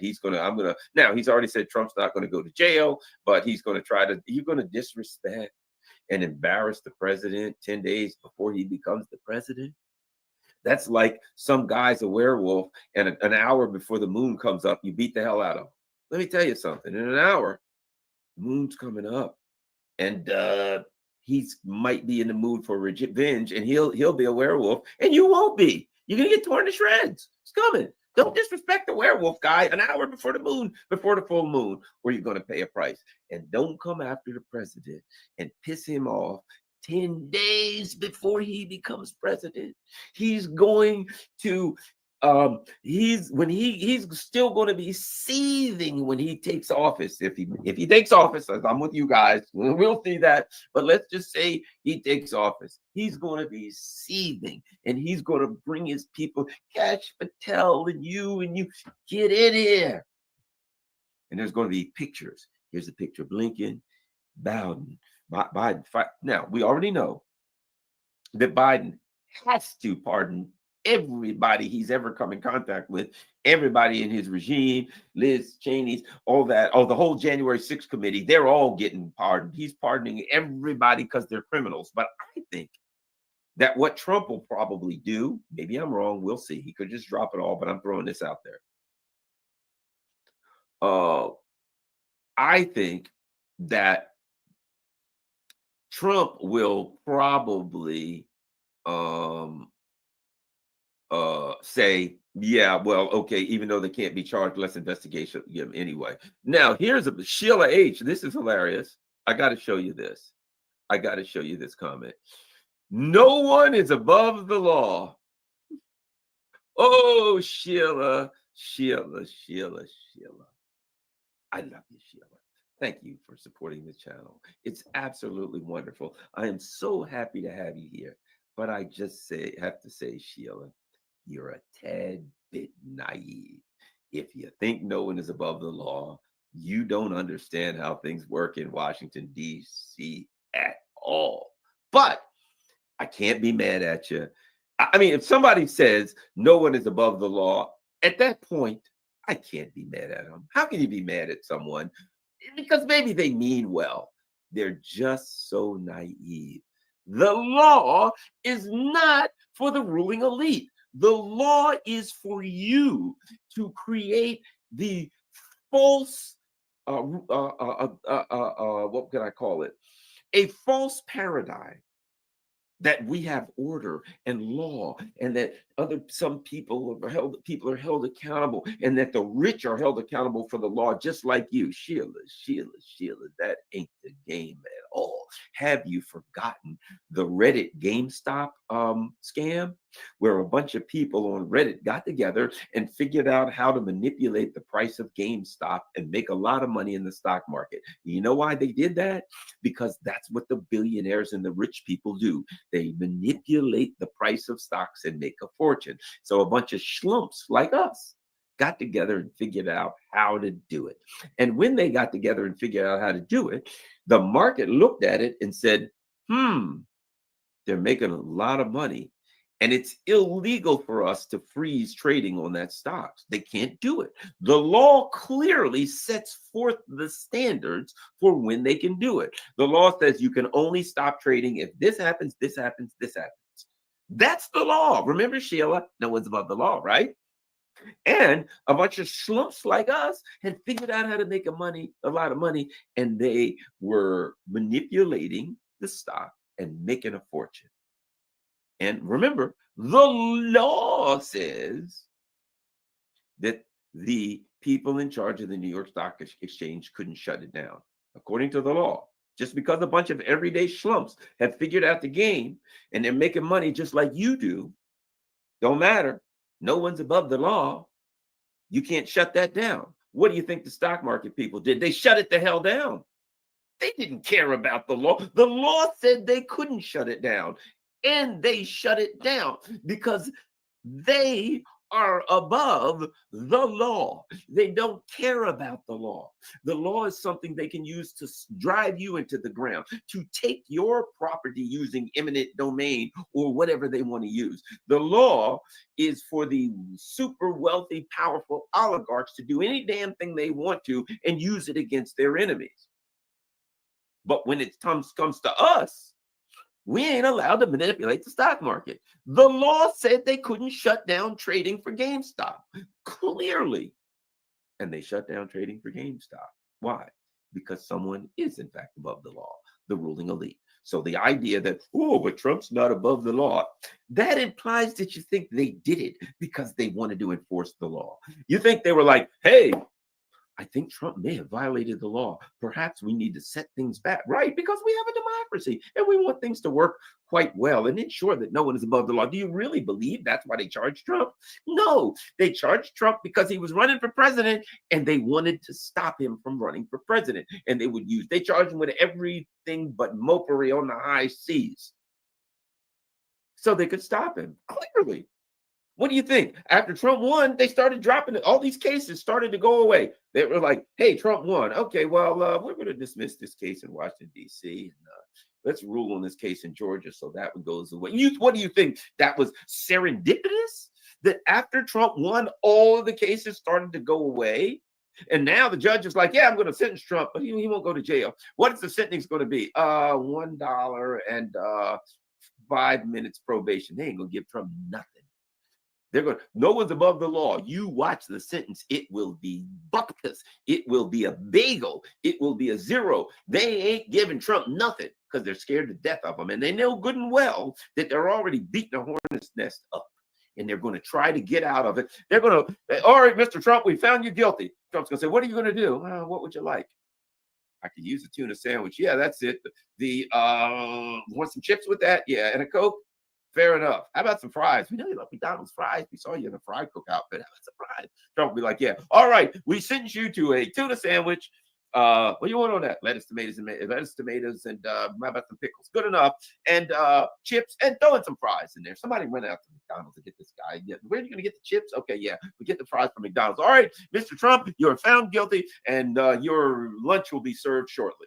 They ain't going to do nothing to Trump. They don't want to piss him off because he's president now. It was a game to stop Trump from getting elected. And now they got bigger fish to fry.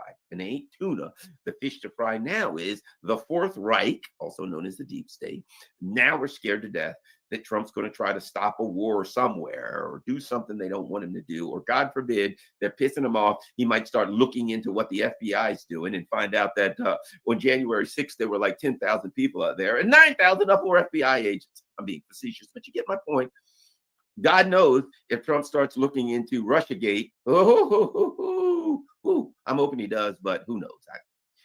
I'm never confident that anybody will start staring down the barrel of the intelligence community, but we shall see. My point being, bottom line, someone had said Trump should just pardon himself from all. Well, but I think some of it's state and he can only pardon federal, but they ain't doing nothing to Trump. Nothing to Trump. They're scared. That judge is scared to death. If you were the judge, would you? If you were a judge, would you be like, I know, I'll fix this guy. President, come in here. You're going to be the president in 10 days. Yeah, I'm sentenced. I'm throwing the book at you. Right? And then 11 days later, you get a letter from the IRS. You are being checked for everything that you've claimed on your taxes for the last 27 years. Oh, look, we found a lot of stuff. Bad news for you, sir. Show up at the IRS office as soon as possible. Would you want to be that judge? If I'm the judge, I don't care what. All right, Judge Nixon, what do you find? He's been guilty. Is there any way we could change that to maybe not guilty, have a stet docket perhaps, offered plea, anything? What can we do here? Come on, we got to fix this thing. I ain't going to be the guy that sentences the friggin' guy who's going to be the president in 10 days. No, I'm not going to take a slice of that pie. So I'm just saying, we shall see. Ain't going to be much, but we'll see. All right. We're now going to look. We got lots and lots and lots of super chats. This is fun on a Saturday afternoon. It's always fun. You know, I like to run my friggin' mouth. Let's start. Kofi, follow me.